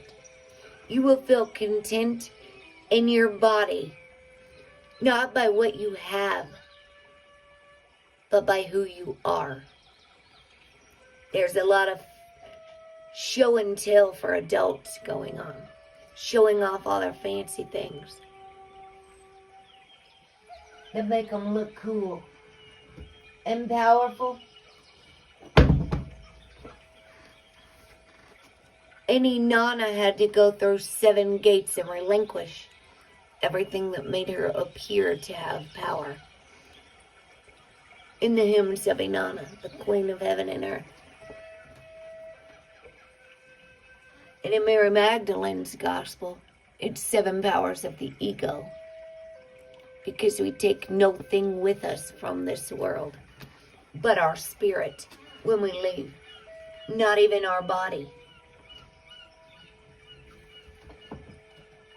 And we leave a legacy of how much we loved. And love comes from the inside out. Your own heart. This gives great momentum to anything we choose to tackle or do. Accepting oneself. Our ancestors saw spring, the great thawing, as a new beginning. They would walk the marshes and plains and find newly laid eggs. More than just a symbol of fertility and hope, a new hope. The egg meant that the worst of the cold was over and that new life really was here.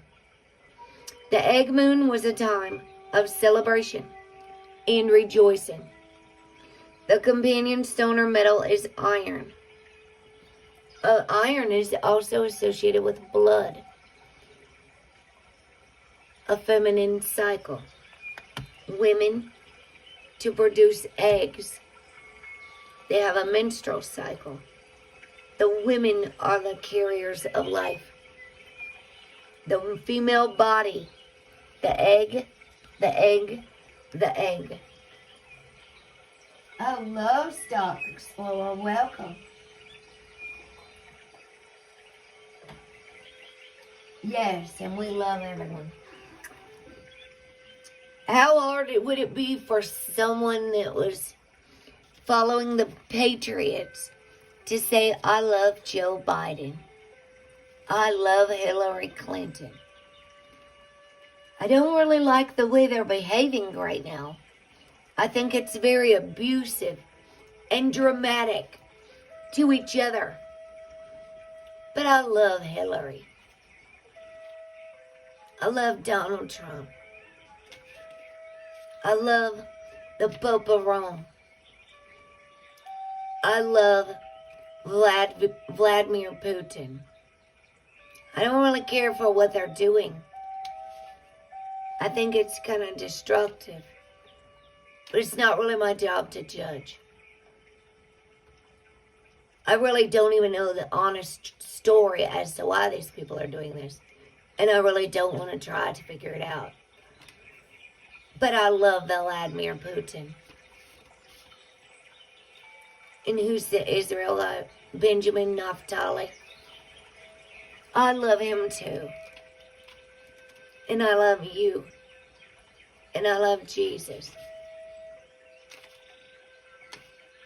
And I love the leader of China, whatever his name is.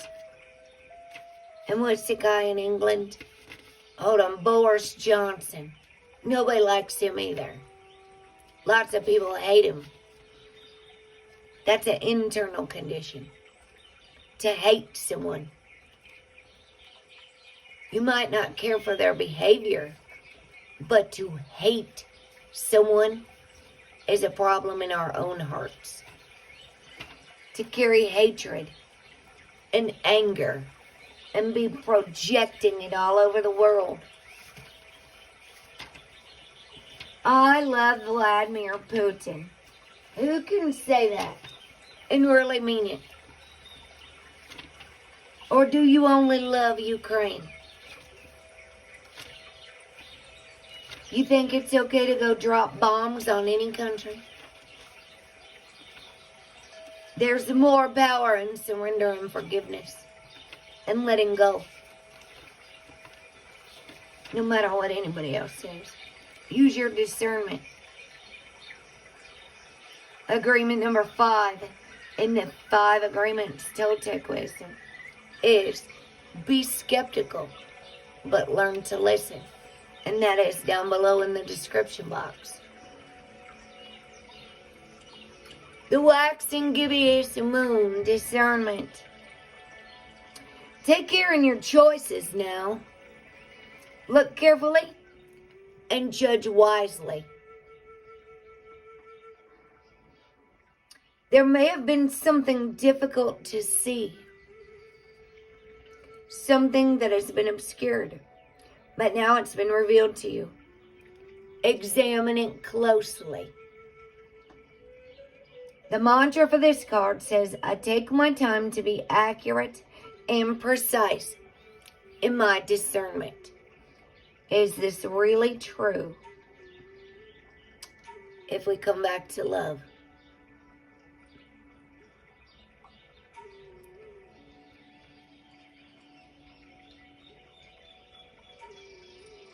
When you get some years on you, hopefully the time you spend moving and choosing upon this earth brings you some kind of wisdom. And that'll be the card here. Some of that wisdom will be bred of hindsight and perspective. All of us, if we are engaged in life, make good decisions and poor ones. Sometimes we make spectacularly bad ones. All of us get hurt others, learn, forget, fall over again, get up. But hopefully we grow, we change. In the Mary Magdalene movie, she says the world will only change as we change. We are able to spot where our sore points are and fix them if we so choose. We are able to take a good look, long look, at what is painfully recurring in our lives and deal with it. Yes, baby, deal. The secret here is discernment, real discernment, which is a gift of the Holy Spirit in 1 Corinthians chapter 12.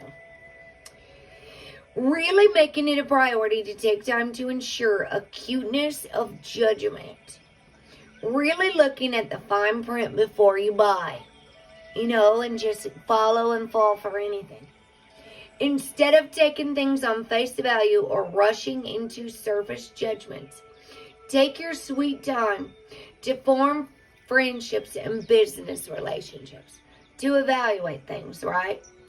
Put your energy output into perspective, looking at evidence instead of only just believing. But don't get too caught up in searching for evidence. Please do not get lost doing that. I would choose to believe in miracles of the universe instead of all the worldly stuff. Feel and act when you are being trodden upon or having your boundaries overstepped, or when something doesn't quite feel kosher. You'll be able to feel it if you're in tune with your spirit. Ask clarifying questions and really listen to the answers offered, and then act on the reality. And be real cautious and always listen to yourself. Because this world is full of a lot of advice. And people might give you advice without even knowing you. Or your story. And they might think they're giving you advice to do what's best for you. But they're not. But they really think they are. And some people aren't meaning to hurt people, but they are. They're scaring people with all their news. Giving people like my sweet lady Jane of Torquay, FE, a heart attack. All this fear and worry has got people's blood pressure and stress out of control. So I tell people to walk away from it all. Follow your heart and trust no one. Don't even trust me. Feel your way through and trust yourself.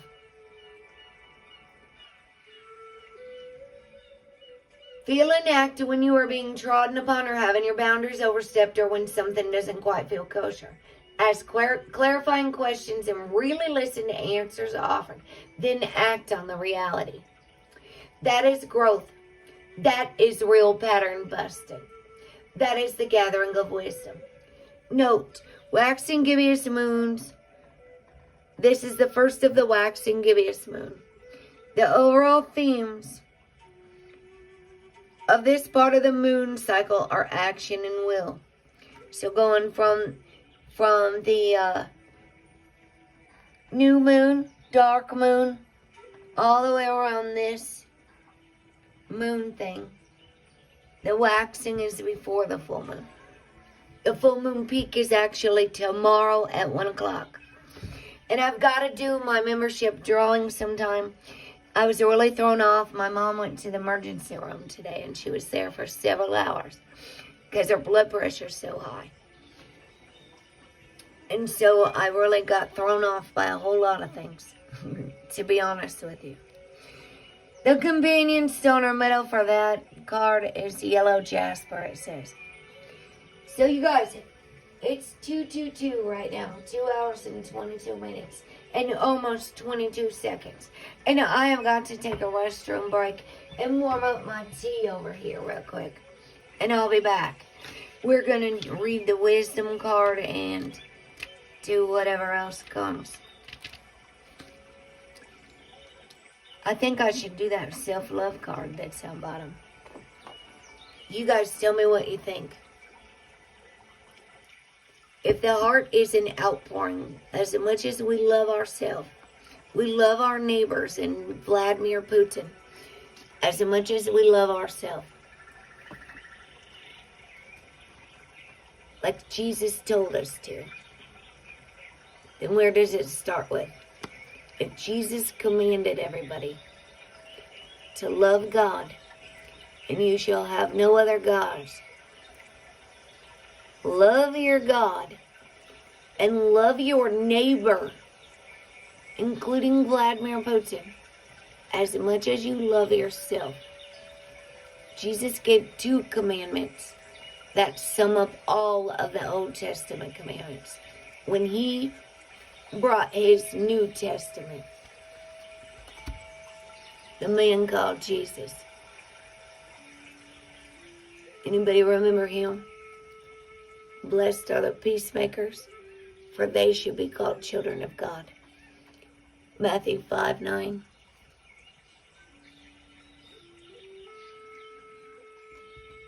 Or do we just think about him on Easter and Christmas? If he is the way, the truth, and the life. And the answer is love.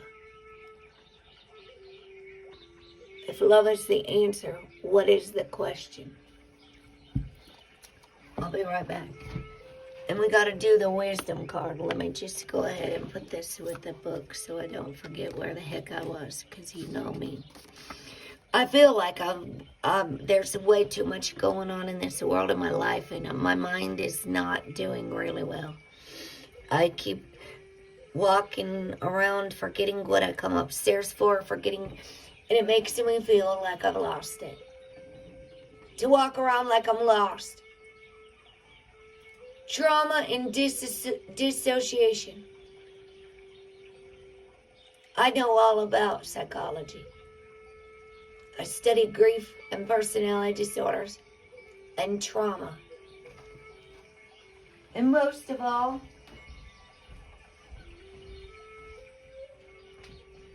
I studied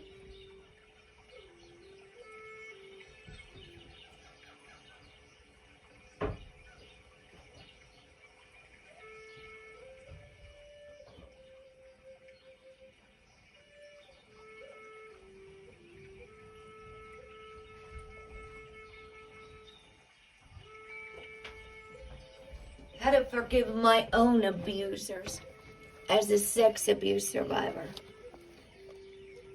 Not in my town, ending trafficking and slavery. How to make anger your ally. Pride and humility at war, a biblical perspective. when you can't say, I forgive you. And how to deal with psychopaths among us without a conscience. I study all this. For the man who abused my child, my ex-husband. For the men who abused me. Humility. Trauma classes. Forever.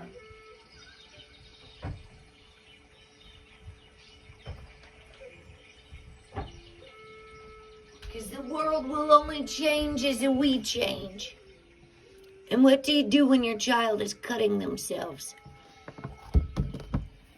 What do you do when it's you? And you have been taught to hate yourself. I told my mom that when people bully each other, and people make fun of people in public displays, public hazing, public shaming, whether it be for money or to win, it drives people into rage. And some people want to kill themselves. You know why? Because some people don't have the courage to heal.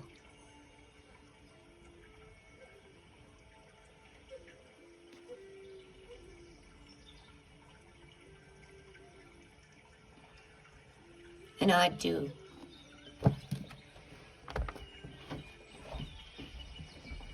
Most people don't have the courage to face their own self.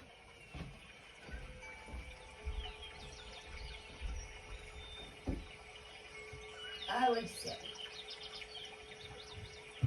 Because they're far too busy trying to fix everybody else. Or worry about everybody else. Instead of focusing on healing self.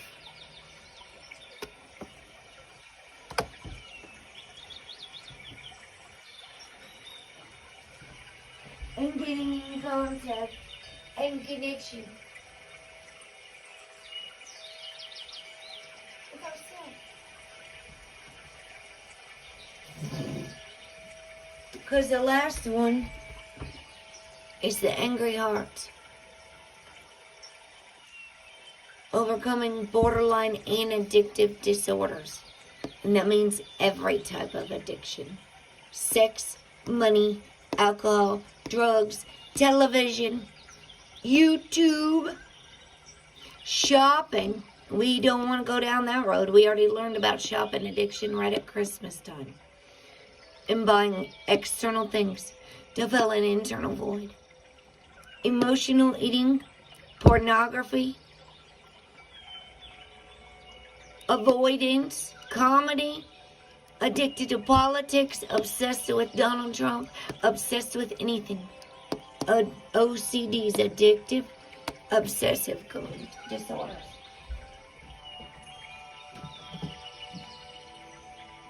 I could go on and on and on all day. Codependence Anonymous. Step 1. We admit we are powerless over others, and our life has become unmanageable. Melody Beatty. How to find the right program for you and apply each of these 12 steps to your issues.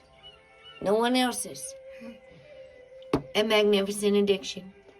There's an excellent chapter on the power of belief. Addiction is a gateway to healing. By a doctor. He never realized that he would be addicted to work, among other things.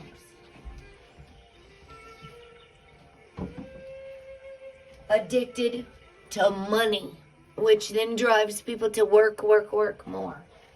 To have more. So, 420 concurrent viewers and 20 likes. I'll be right back. I'm gonna go down here. Look, I didn't even drink my whole coffee. I've been on a roll. I said I'll be back 8 minutes ago. 8 minutes ago. 2:22, 2 hours and 22 minutes. Thank you to all my moderators for watching the chat. Dang, I just spilled that tea all over me. Can you even believe it? All over my shoe. Moving too fast.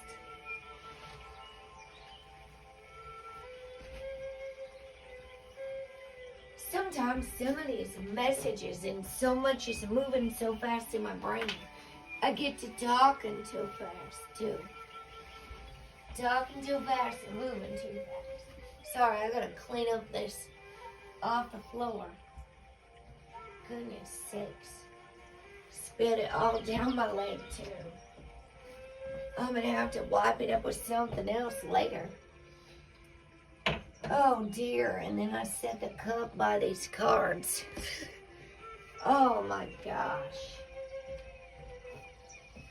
It's because I was walking with my cup and I stopped too fast. It sloshed all over the place. Hey, Big White, how are you? Blessings and welcome. I have to go take a break real quick. Gotta use a potty break and warm up my stuff real quick. I'll be right back.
Thank you so much for your patience and so sorry for the delay.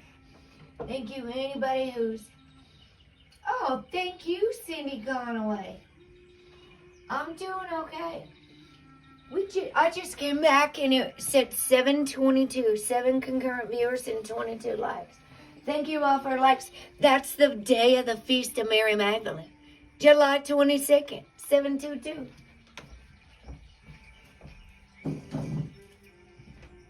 The Feast of Mary Magdalene. She finally got a day. The Catholics finally recognized her as a very important part in the resurrection and life of Jesus Christ. She was his beloved companion. Our sweet Mary Magdalene. Alright, back to our reading here. With wisdom. She's on the cover of the Divine Feminine deck. Jesus' bride. They didn't want everybody to know that. Just like they didn't want... And look at these two pictures. It was said that she had a child.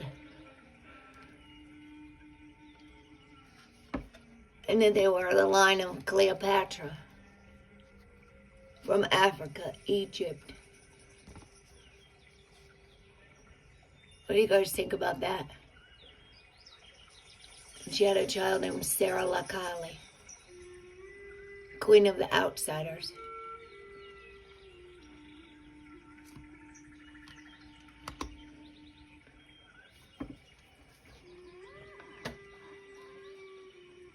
Or why her gospel was hidden in a cave in Egypt and found in 1942 after World War II.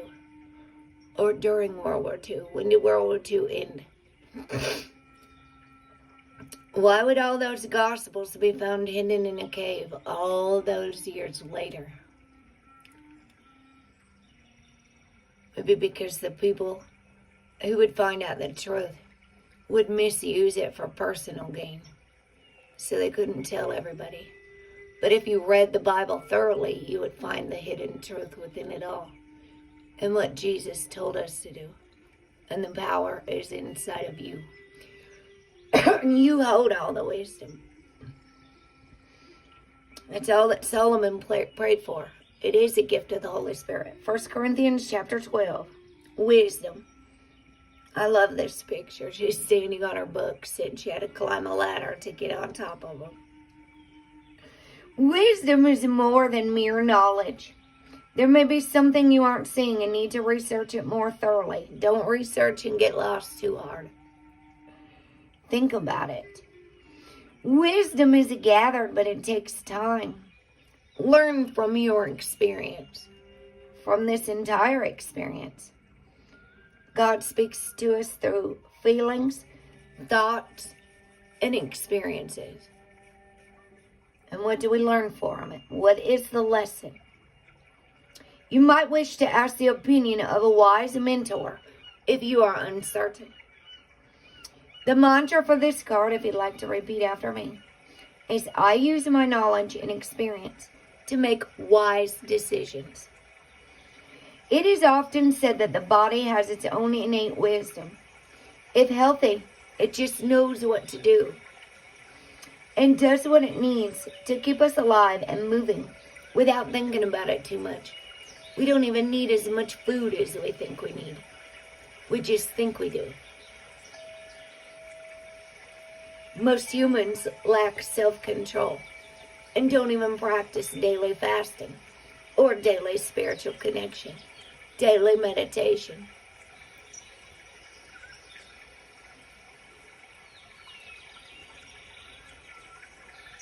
Most of the time we aren't aware of trying to keep our heart beating or of breathing when asleep. Similarly, we have this innate reasoning system, intuition, that allows us to get answers or receive information without conscious thinking. Epiphanies, revelation. Like the Tower card is about revelations. It's that feeling or hunch of information or insight that is just there. Some people believe this is the wisdom we receive from the gods or goddesses, the very spark of the divine voice that's left within us. This is a very old kind of wisdom that sits in a very old part of the brain. Then there is the gathering of knowledge and experience and what we discern and learn from this, if the result has acuity, if it is successful in the real world, and good in sense and perception. It's most probably wise. The getting of wisdom takes time usually, and we can be impatient for it.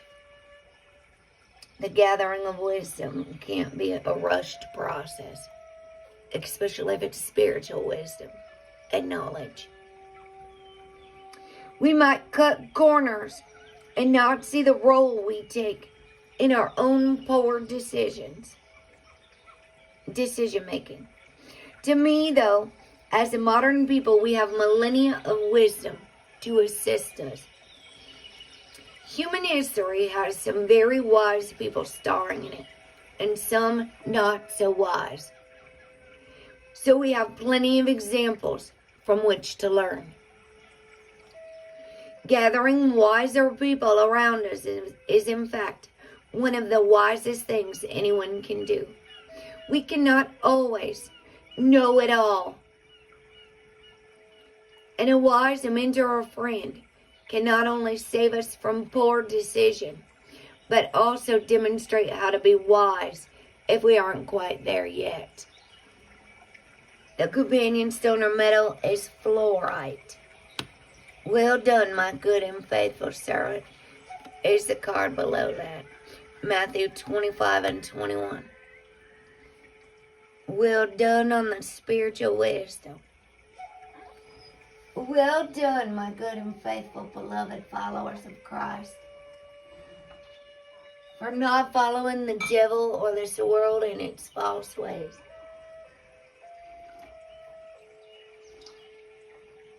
Well done. So, this card that's on bottom. Oh, dang, and acceptance. We can't be here all day. We could just go through them all. There's resistance.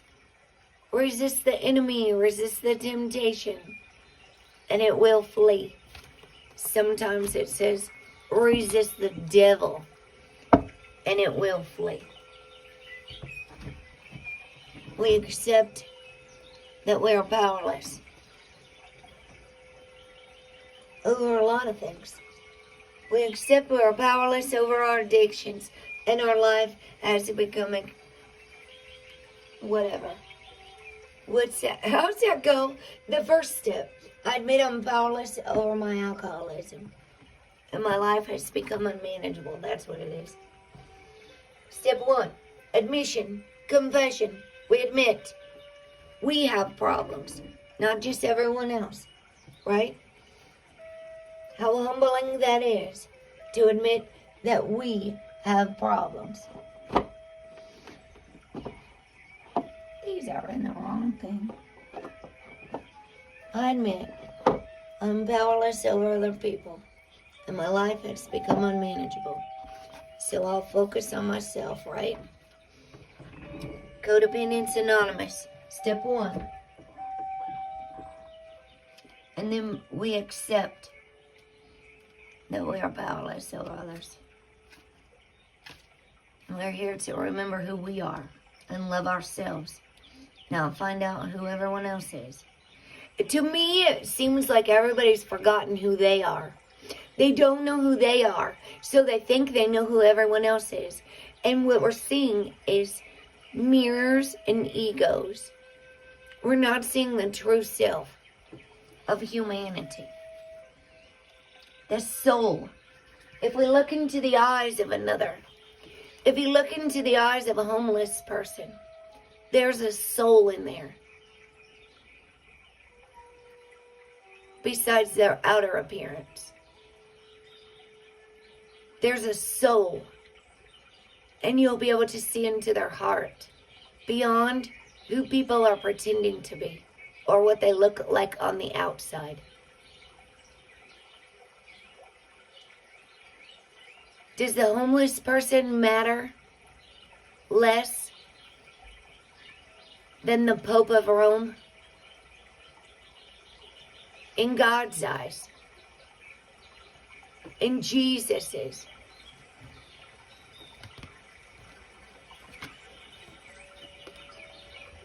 The one who loves and forgives. Who's holiest and righteous above everyone? No one is above anybody else. Forgiven ye shall be forgiven. Humility.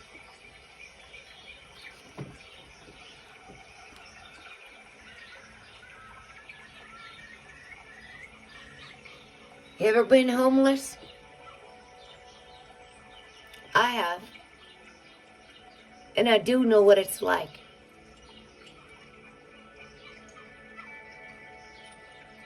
To have people walk by you and not even see you or acknowledge that you're there. Because you're nobody in this fast-paced world. Self-absorbed, selfish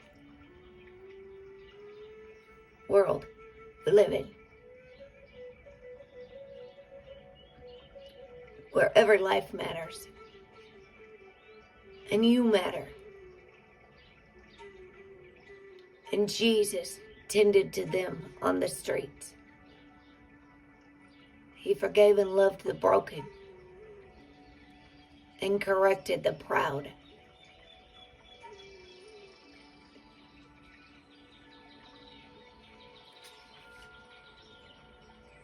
After he went fasting and praying in the wilderness with the devil in Matthew 4. He went out and healed them all at the end of Matthew. All of them that are mentally afflicted with so-called demons. I'd like to call them false beliefs. Everything we've been told that we were not. All the lies.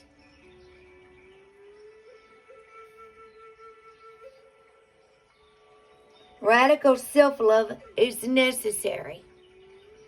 Empowerment starts from the inside out. Do not compare yourself to others. Start your change with focus and love of self. It's an outpouring from the heart. The mantra for this card says, every day I bring radical self-love to body, mind, and spirit. Sometimes we feel we are not enough. Sometimes we are even told we are not enough by our own voice, the voices of others, and our culture. Not smart enough, not pretty enough, not powerful enough, not talented enough, not good enough at what we choose to do, not ambitious enough, not experienced enough, not curvy enough, not thin enough, not glamorous enough, not porn star enough, not enough of a lady. And as a result, all of this makes us not love ourselves enough. Then there is the opposite. We are too something. Too tall, too short, too fat, or too thin. Too wrinkly, too pimply, too old, too young, too quiet, or too mouthy. Too noticeable, too opinionated, too much trouble, too much, full stop. Is it any wonder that many of us feel such self-loathing or dissatisfaction with the self? Please just stop. Put your blinkers on Take a deep breath in through your nose, nice and slow. Breathe.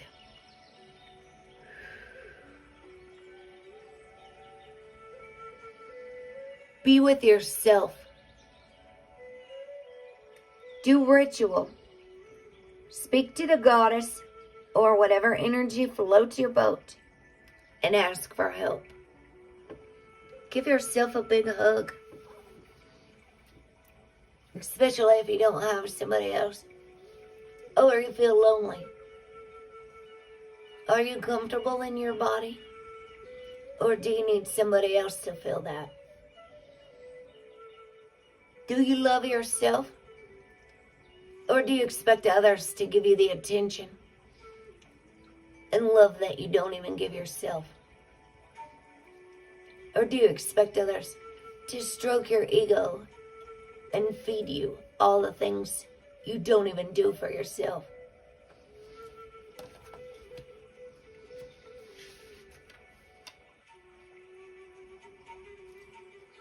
It's not anybody's job to do that. It's yours. Yes, indeed. Listen to any or all of the crazy misdemeanors that your mind may throw at you. But then hug these untruths like a crying puppy and soothe the reasons that they are there. Know that you are doing the best you can right now. And everybody is doing the best they know how from their level of consciousness, depending on what they were taught in life and who domesticated them, what church, what school, and what parents and grandparents passed on and on and on for generation after generation. Know that you are doing the best you can, and so is everyone else. That you are not your past, and you can soothe yourself, and most importantly, you can move on. Know that this comparison craziness is just a diversion from knowing yourself really well and discovering amazing, delicious aspects of yourself that are entirely satisfying. Focus on you, not others, and discover where you really might like change, if anywhere or anything, for your own personal benefit, not some outward measure of enoughness. True power and happiness comes from the inside out.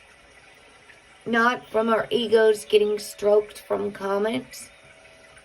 It's kind of another reason I can't deal with social media right now.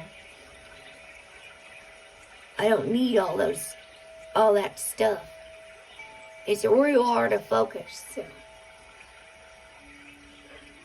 and go inward with all this external activity. True power and happiness comes from the inside out, like an unfurling spiral. And that was the card the other day. The spiral. Woe is the person who relies on the opinions of others to gain happiness in self-measure. Woe is the person who has to have their ego fed and stroked by everyone else in this world. They need the attention. They need the comments. They need everyone else to approve of them because they don't approve of and love themselves. And the bigger the ego, the more it needs stroked.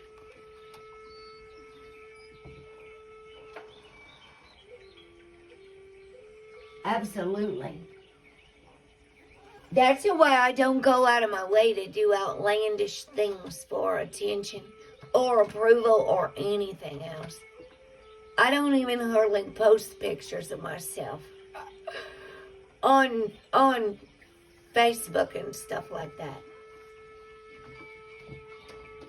And I'm becoming even more and more private after being stalked on every freaking platform you could name after being harassed. I'm becoming much more private with what I share and more selective with what I put out there, because there's some nasty energy and stuff that goes on out there. And what people don't know, they can't use to twist and distort my story.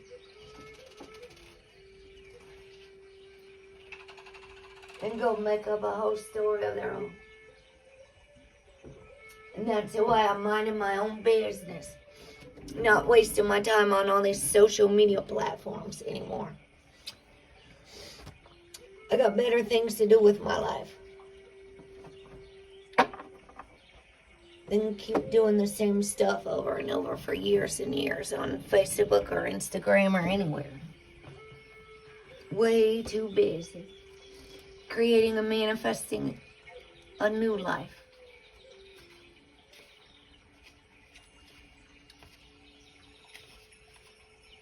It's almost like you could fall down a tunnel in those vortexes. Get lost in Facebook. And it's never, ever, ever off. You know, Michelle, you know what's real crazy? Somebody from YouTube just left a comment on the Emma post. And unless she was friends with Emma, I don't know how she saw it. I've got it set that only my friends can comment on stuff. She is not my friend. I don't know how she saw it or commented or anything. There's some real weird stuff going on. No kidding. I'm not even kidding. And I can't figure out how to turn off so people cannot call me on Instagram. So I just deleted it. I should go look from the computer because there's more settings. Like you can't deactivate Instagram from your phone, from the app. You have to go to the website to do it. But then I decided I didn't need to deactivate it. I could just leave it all there. And then if it happens to fall on somebody's eyes when they need it, it's there. But I'm not there all the time like I used to be.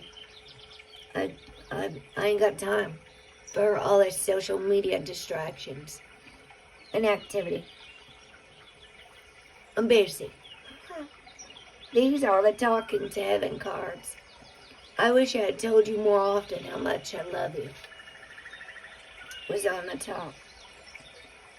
It's funny, when I first came over here and had a chance to look back at my earthly life, I realized the way in which my own insecurities and fears held me back from expressing the true innermost parts of my heart. I was so caught up in my own day-to-day life that I didn't take time to express myself like I should have. If you could look up to the sky right now, you would see I love you, written by the clouds and colored by the stars.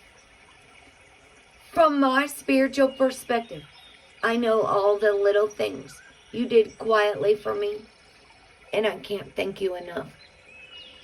Love continues to live on in your heart, and together we can be reassured that it can never die. Love never dies. It's the one thing that is eternal.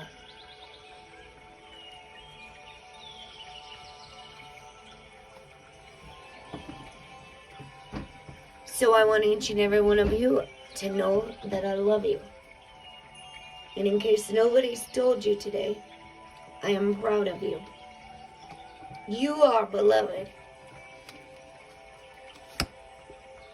You are a jewel.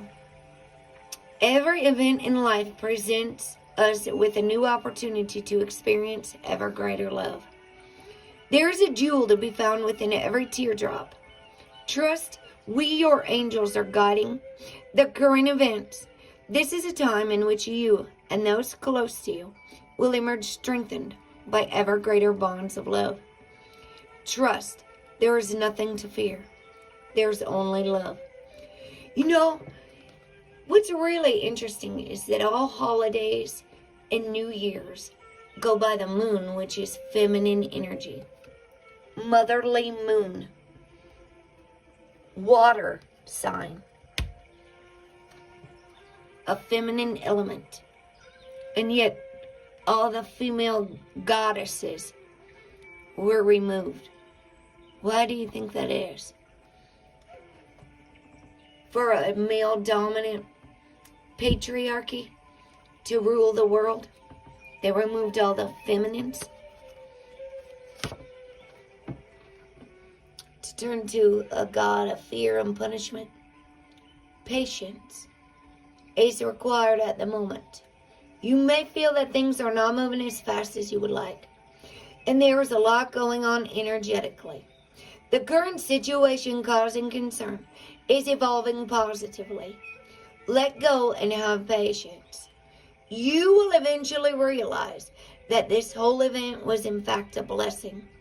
All is perfect as it is. Trust, you are eternally loved and guided. Trust. The egg moon. I think this reading and the next few are going to be a little different. I was going to get out the witch's wisdom and stuff, but it's Easter this weekend, so Jesus showed up. I was asked to focus on the messages of Christ.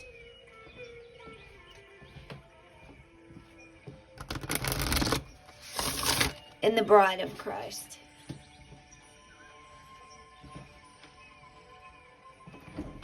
For this reading.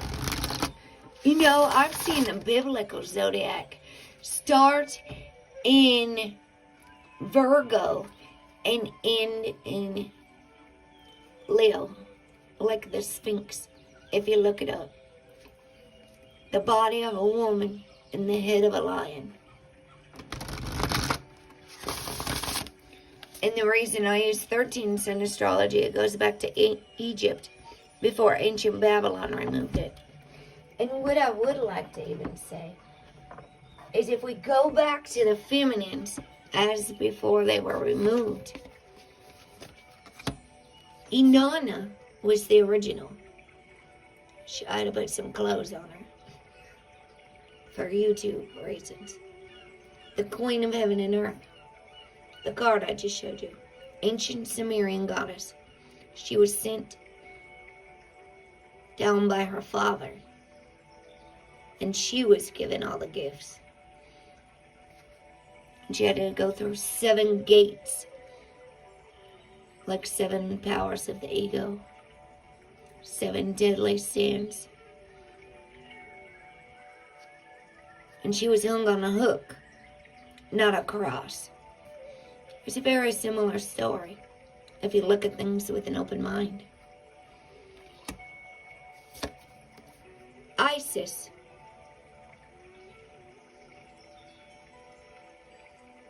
The goddess of magic. Shekinah. The Jewish Hebrew presence of the divine feminine. Related to number 10 in the Tree of Life. You can go look it all up in the Kabbalah.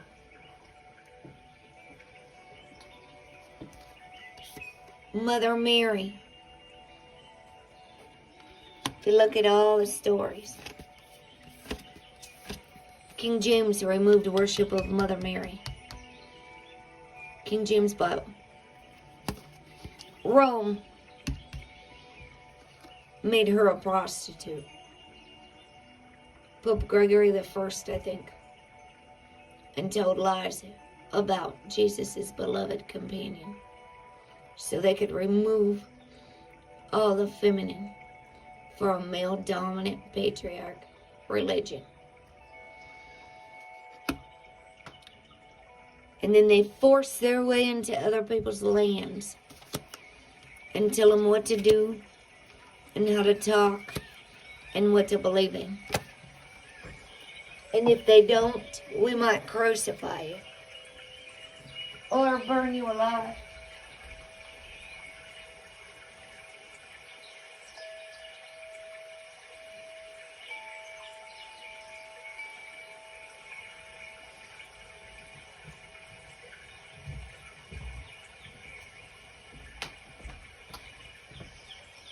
Egyptian books of the dead, before the cross was used to hang people, this meant eternal life. The Ankh, the breath of life.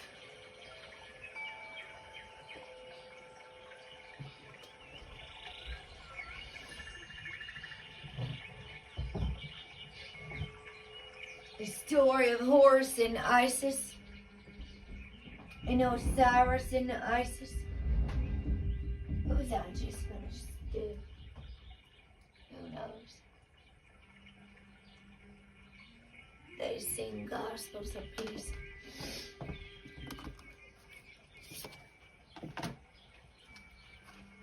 So it all depends if we're open to receive all of that stuff. Yeah, Michelle, I just decided I don't. If I share anything now, it's going to be to Lady Spellbreaker's meditation page on Facebook.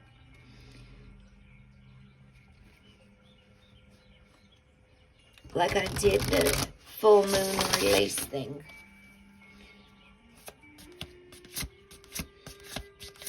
Let's get one of these element cards. I don't know what the heck I was just going to say about ancient Babylon. See, sometimes spirit takes over. And I start connecting too many things. Let's get one of these elemental oracles. Atoms. In the beginning was Adam and Eve. A-T-O-M. Doesn't matter how you spell it if it sounds the same.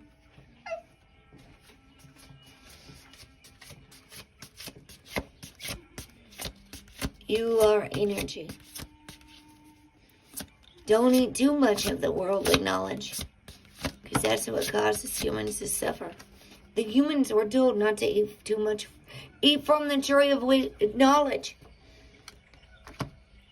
They were told not to. And they're eating it all up like it's their final supper. The Last Supper. Getting lost. That must be that Uranus symbol. See, I'm putting a lot of things together when I go back over things. Number 40.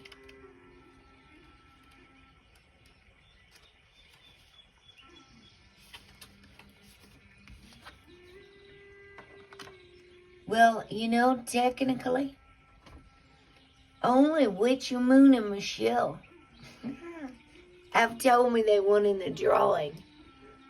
So if I do my membership drawing tomorrow, it's only Witch, Moon, and Michelle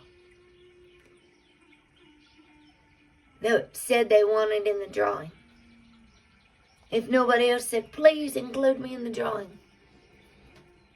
And I might just keep it. I don't know about the international shipping. I'm realizing just how much money I put into the giveaway package. And shipping to England, the flattest rate was $25. So what are we balancing about what we give away? Energy. And don't leave ourselves depleted. Even as giving back. If it's inside of the United States, it's $9 to ship it. Priority shipping. Plus the book, the oil, and the bracelet. Included. So that's probably like, I don't know, 10, 20, 25, $30 package. A $30 package. $30 for the Master of Love book, the bracelet, and the oil, if you were to buy that somewhere else. I wanted to do something special for my members. And if I've got 15 members, only 2 people told me they wanted in the drawing. Nobody else even said don't include me. They kind of just left it out there hanging. Not clear communication. Yes, include me, or no, do not. And I even made tags with everybody that's a member. Took time to go through all my members in my YouTube studio curator. And tag every person in the last one I did. So tomorrow I'm going to have to make another one. And I'm going to do the drawing. And I'd like to be in and out of here in under 30 minutes because I'm supposed to be taking the weekends off. And Sunday is Easter. And my grandma and my aunt and others are coming over. I've got a lot going on in my world. And I'm trying to balance YouTube and stay true to the things that I say I'm going to do. It helps if my members communicate with me and go leave a comment after a video if I ask them to. Say yes or no, please include me.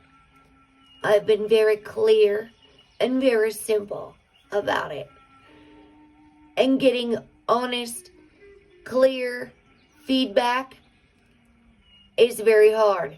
Because I think after I end the video, everybody just leaves and they forget all about saying yes or no or whatever. And they might get so caught up with their life and everything going on, they forget to even let me know. Even after I ask a lot of times. It makes me wonder if people are really paying attention or listening. Atoms, building, everything is connected by the same building blocks of matter. You are electric and vibrating in motion. Being stagnant in your beliefs and growth is unnatural. Building and changing is natural. There is room for infinite variety. The word of power, atomos, is Greek for undivided.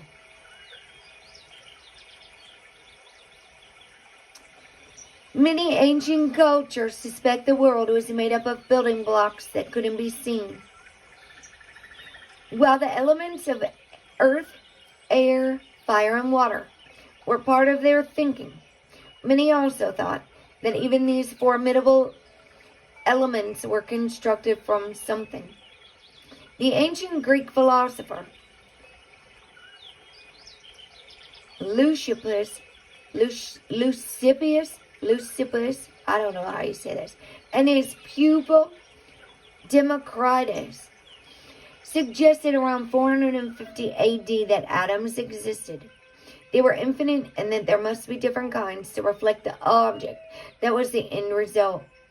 Indian and Islamic scholars also reported on ideas of atoms, but it wasn't until the 16th and 17th century the notion became a serious field of study with Bernier, Boyle, and Newton.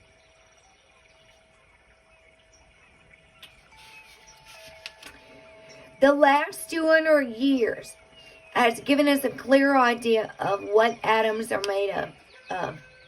Each atom is composed of a nucleus and one or more electrons bound to the nucleus.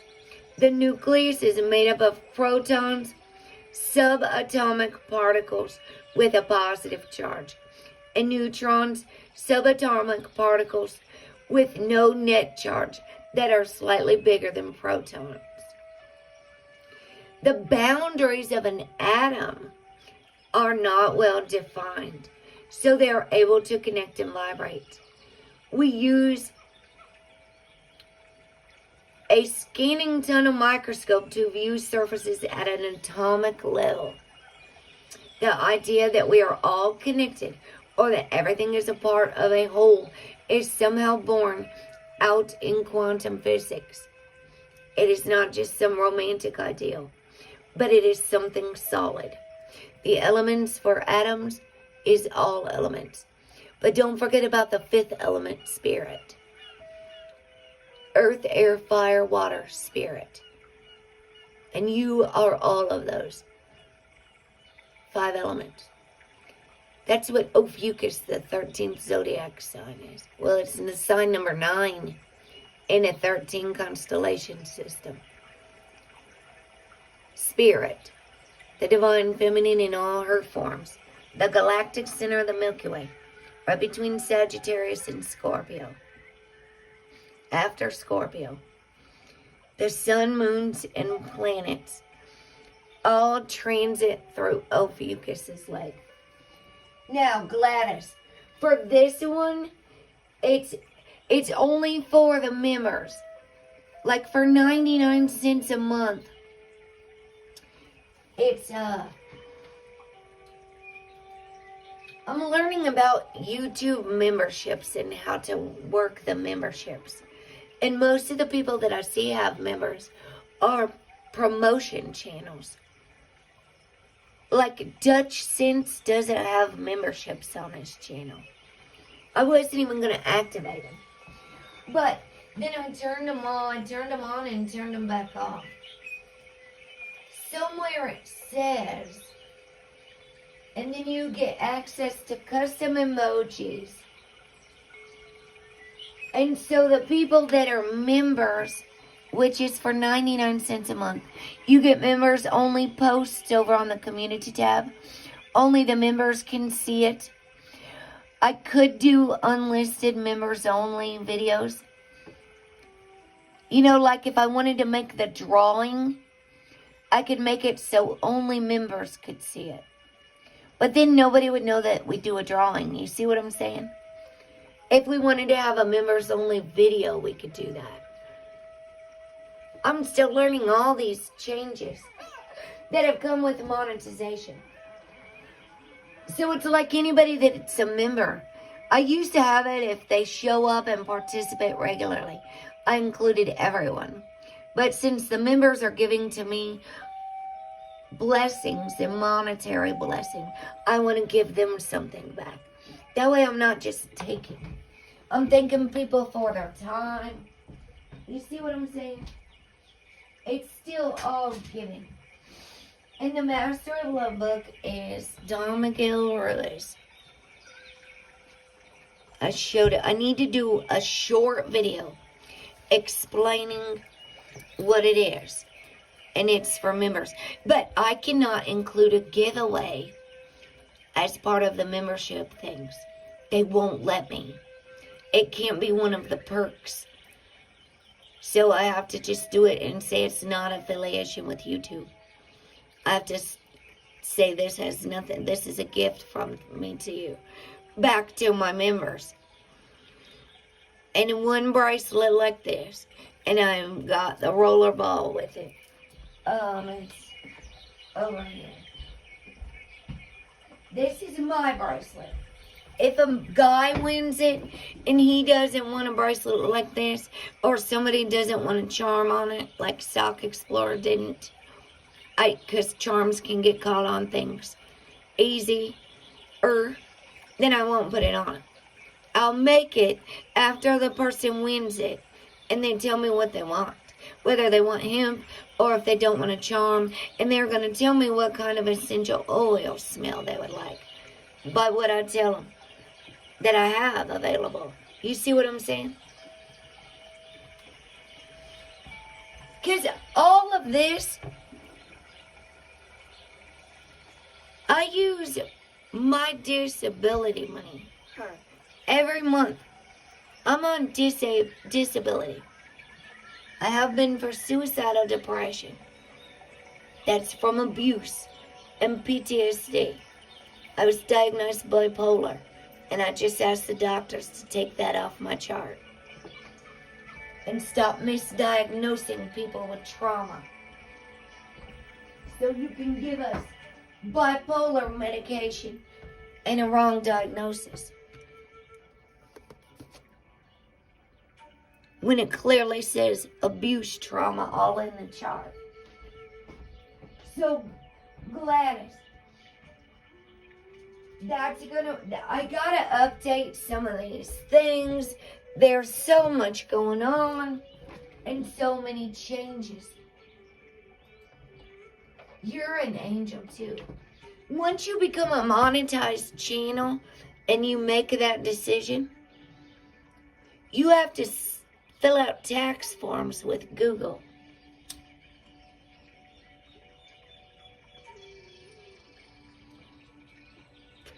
Everything changes. And I really didn't know if it was going to be worth it whatsoever.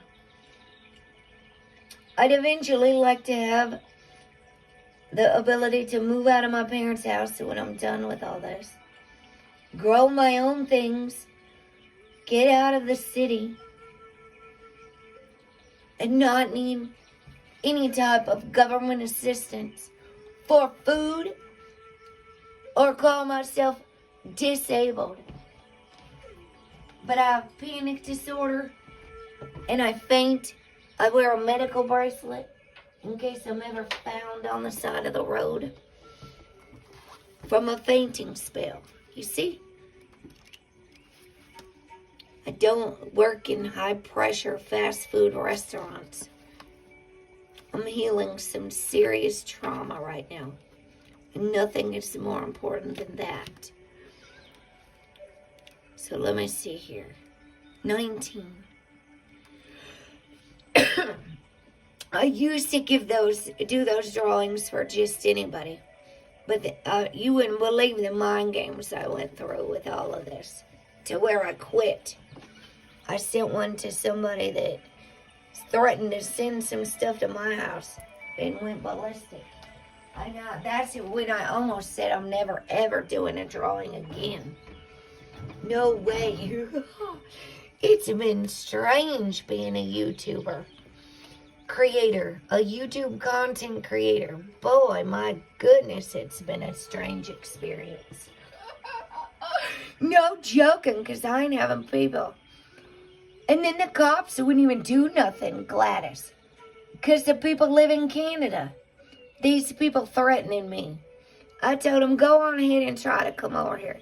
You guys can talk through that screen all you want to. Run your mouths. You ain't coming over here and you ain't gonna do shit. I said, we build walls here in America. And you gotta have the vaccine to get on through. So come on over. We could have a cup of tea. Don't be mad at me, is what I say.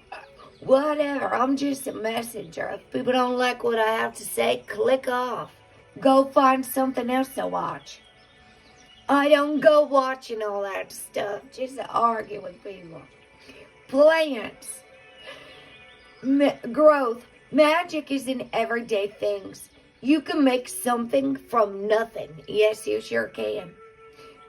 Have you guys seen those earth ships that are all sustainable? Even all your water goes down to the plants. And like the whole way down is nothing but sun. It's facing the sun, right?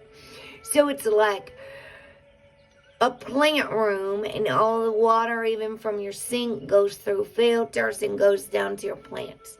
To where nothing is wasted. Earth ships. All sustainable. They are built like on the side of a hill, or it's dug out, right, of the land. And they put tires around it. They say it's even earthquake proof. No joking around. So magic is in everyday things. You can make something from nothing. Blossom. It's time. From small things, big things might grow. Begin it. The word of power is Vaxa, V-A-X-A, or Voxa. I don't know how you say that. It's ancient Norse for grow, V-A-X-A. There are currently over 320 species of plants.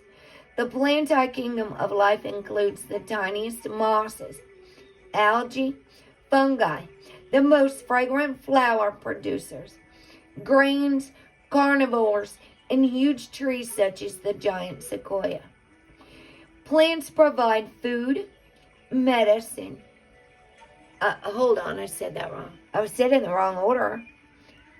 Plants provide wood, medicine, and food, and have cultural roles in perfume, rituals, and symbiology. Plants gain their energy through photosynthesis, the conversion of sunlight and carbon dioxide into oxygen and carbohydrates.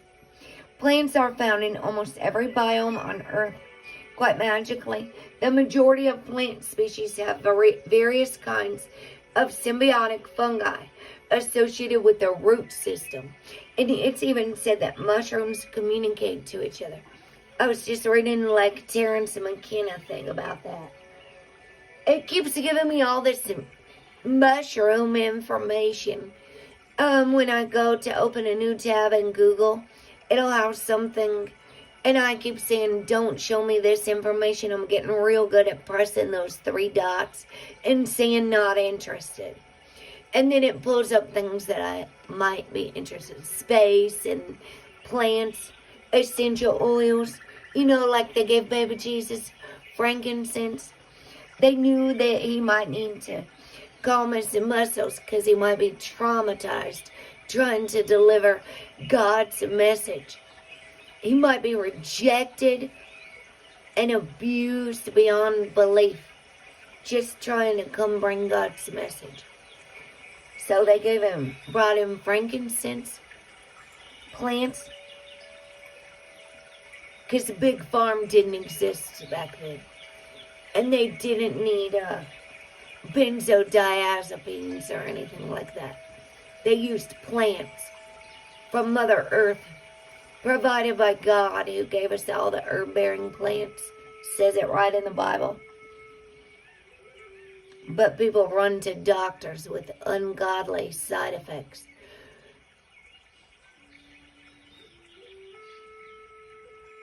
The fungi assist the plant to gain more water and nutrients from the soil they would otherwise, while in return,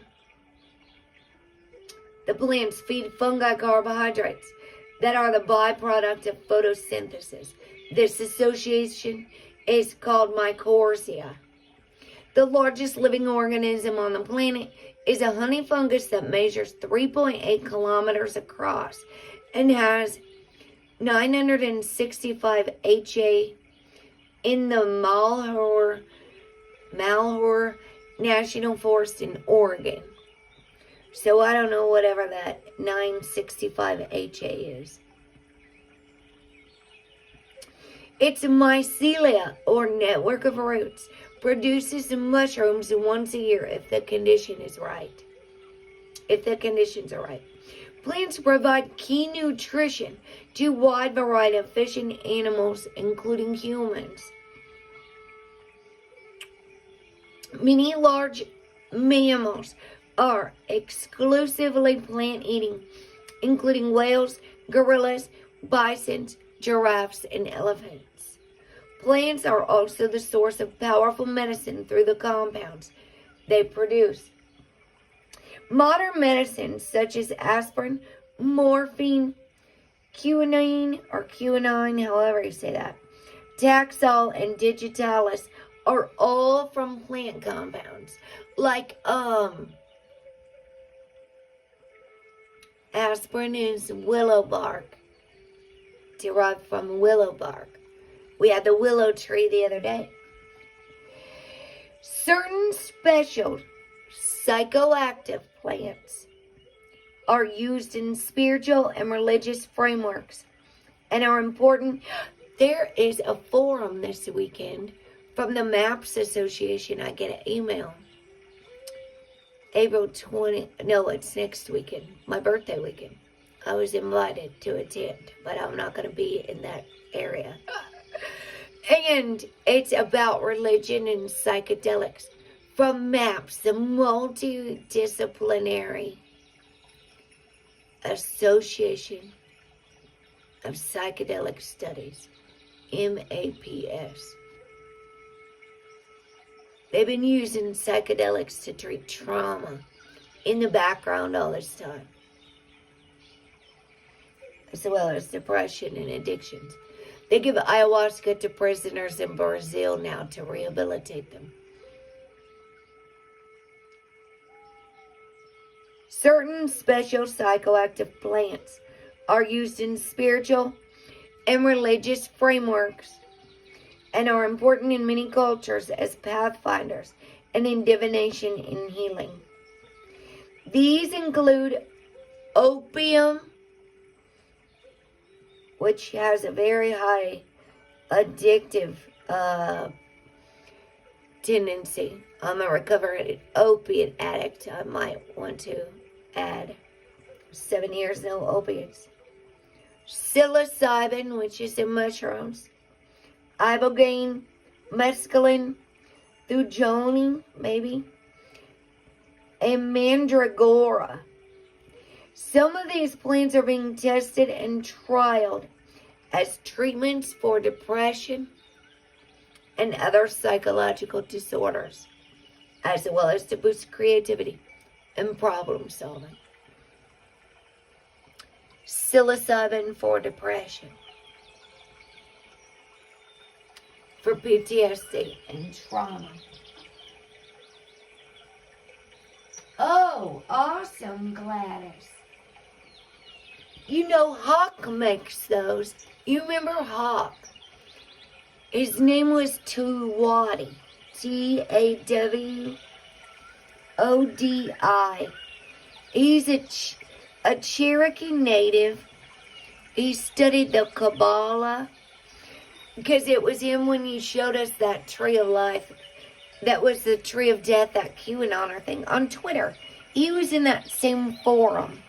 That same tweet that you and I were in when I first met you.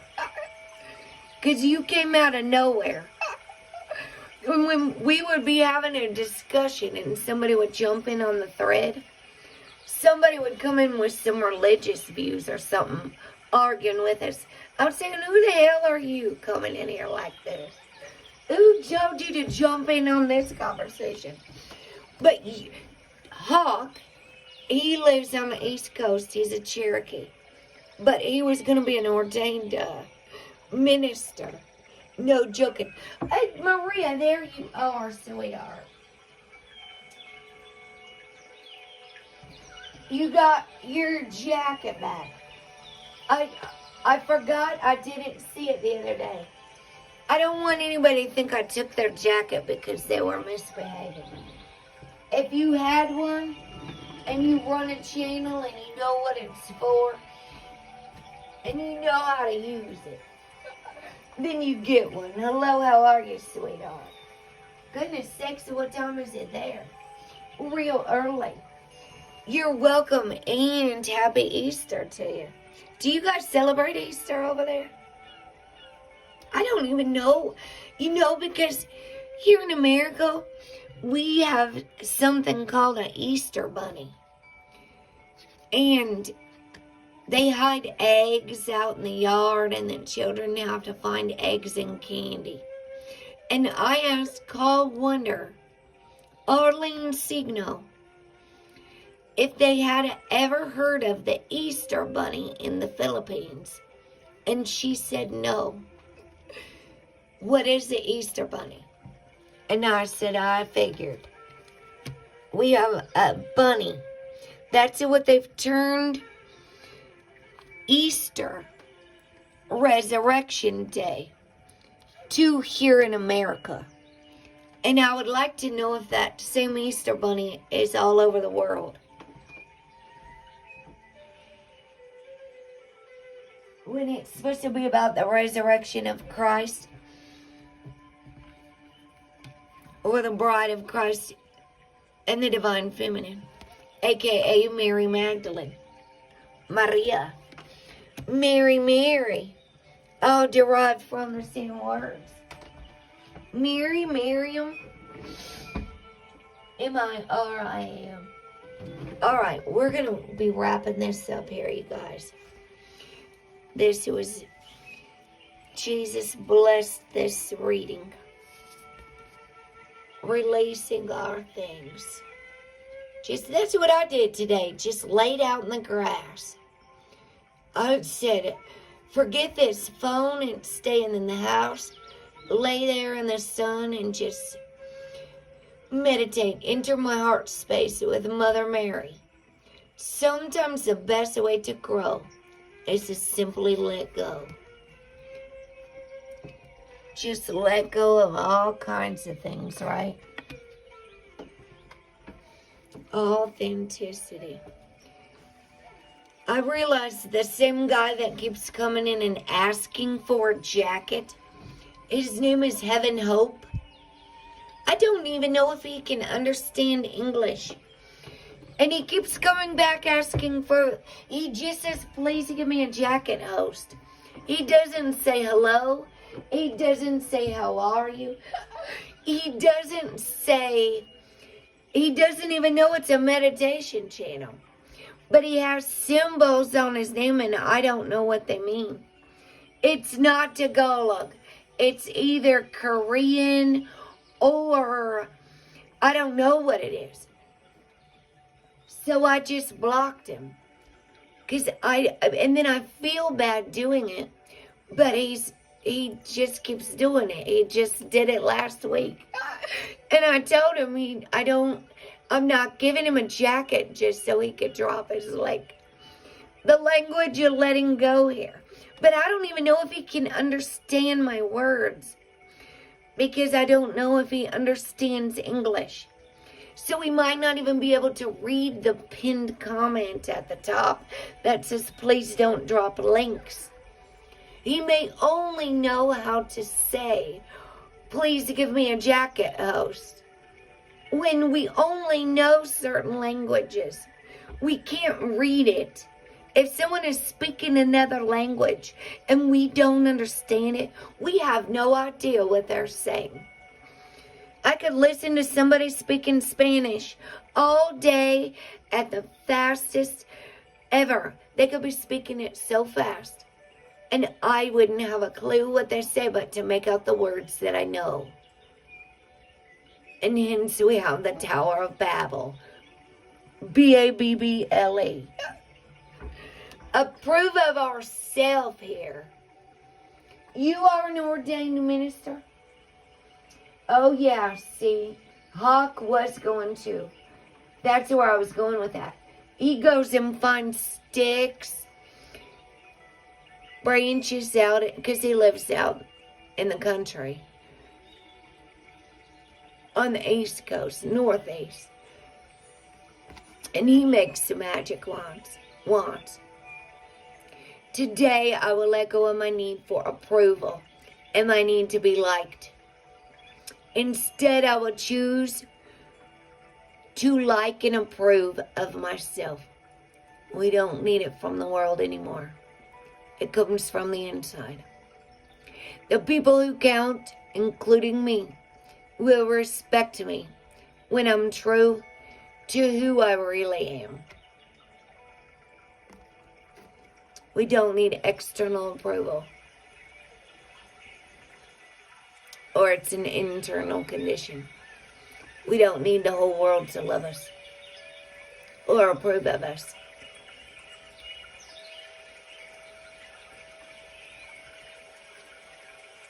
We need to love and approve of ourselves. See, now I'm out of room. Approve of yourself. Release the need for external approval. Accept the love from God. So then it's kind of like we don't go around flaunting our stuff. That's what it said in the one song by Lauryn Hill. She was like, that was the sin that made Jezebel. We should be confident, not cocky. We should be modest. If we're doing things for attention or approval of the world. Modesty. Surrender. This is the power of surrender cards. We're wrapping this up, my friends. My dear brothers and sisters, surrender your attachment to results. What happens when we don't get what we want? Is our hope shattered and our world lost? Because that's what makes people seek revenge and things like that too. When they don't get what they want, their ego. It makes a drive to make things happen the way we want to. We want what we want, and we want it now. And if it doesn't happen this way, what's going to happen? Surrender your attachment to results. The formula for success is to do all you can to make things happen, and then let go of the results. Holding on too tightly to a desired outcome can sabotage it. So that song, who sings that? 38 Special. So hold on loosely, but don't let it go. 'Cause if you cling too tightly, you're gonna lose self-control. So give me something to believe in. Right? Don't get lost holding on to all the things of this world. There's a great power in surrender. That one yesterday was surrender worry. You are so welcome, David. I want to thank all of you. Thank you, Rosie, for the super chat. She sent the rose sticker. It was a super sticker. A super sticker. You have a most blessed and beautiful weekend. I'm going to do the drawing. I'm hoping tomorrow. That way it's done. I'm going to have to do a short video, which means I need to make a thumbnail of it. And to be honest with you, you guys, next week, before I work on a new intro, or editing my intro, before I work on a thumbnail for a membership video, I've got to really think about the offer. Because I cannot include a drawing in it. It's against their policy. No giveaways included in a membership. If I want to do it, I do it. I'm doing it for my members because I'm not a shout out or promotion channel. It just can't be a part of the YouTube. Like if you look at my memberships, it'll say the perks of memberships are blah, blah, blah. Custom emojis or whatever. 99 cents a month. I'm not saying I'll promote your channel if you give me $9.99 a month. I'm not here for that. We've only got 3 cards left in the 22 journey path through the tarot. 22 major arcana. We got the Sun card, Judgment, and the World. I would like to get through all 3 of these next week. That's why I included the Moon in tonight's reading and didn't make a separate video. Because I would like to be traveling to the ocean in June. And we're in the middle of April right now. And I'm going to go to the ocean with my child's ashes. I'm setting that as my intention. I'm saving what I can so that I can have a holiday that I deserve. To go spend time with my angel, my spirit guides, and get some healing. And so I'm going to save up what I can to get enough for a train. And probably, what do you call those things that you can go stay at? Airbnbs. An Airbnb. For like a week. And I want to release those ashes on the 666 portal. And do prayers for this world. And that is my intention and my motivation. So I'm going to release everything I need to so I can make that happen. right? It's part of my healing and part of my letting go is returning my child's ashes to the earth where they belong, not just sitting in a jar. Releasing and letting go of all the things, material attachments that I don't need, so I can make room for a new life and new beginnings. And when I finish loving and healing myself, God will bring the right person into my life in divine timing. I trust that the universe is working miracles. And if given time and space, we will all heal. I love you all so much. I appreciate you all so much. Thank you all so much for sharing of your time, your love, and all of your blessings. You're blessed when you come in and you're blessed when you go off. Have a beautiful weekend. I'm going to have to do that reading. Have a happy Easter if you celebrate Easter. Or whatever. Yes, out with the old. May the bridges we burn light the way. So I'm going to do, I'll probably just, any members will get a notification. Because the members get a notification. So it'll come when it comes. I'm going to guess probably tomorrow afternoon I'll do the drawing. I love you all so much. Have a blessed and beautiful night and weekend and journey if I don't see you again before next week. I love you all. Peace and love and light to out. Peace out.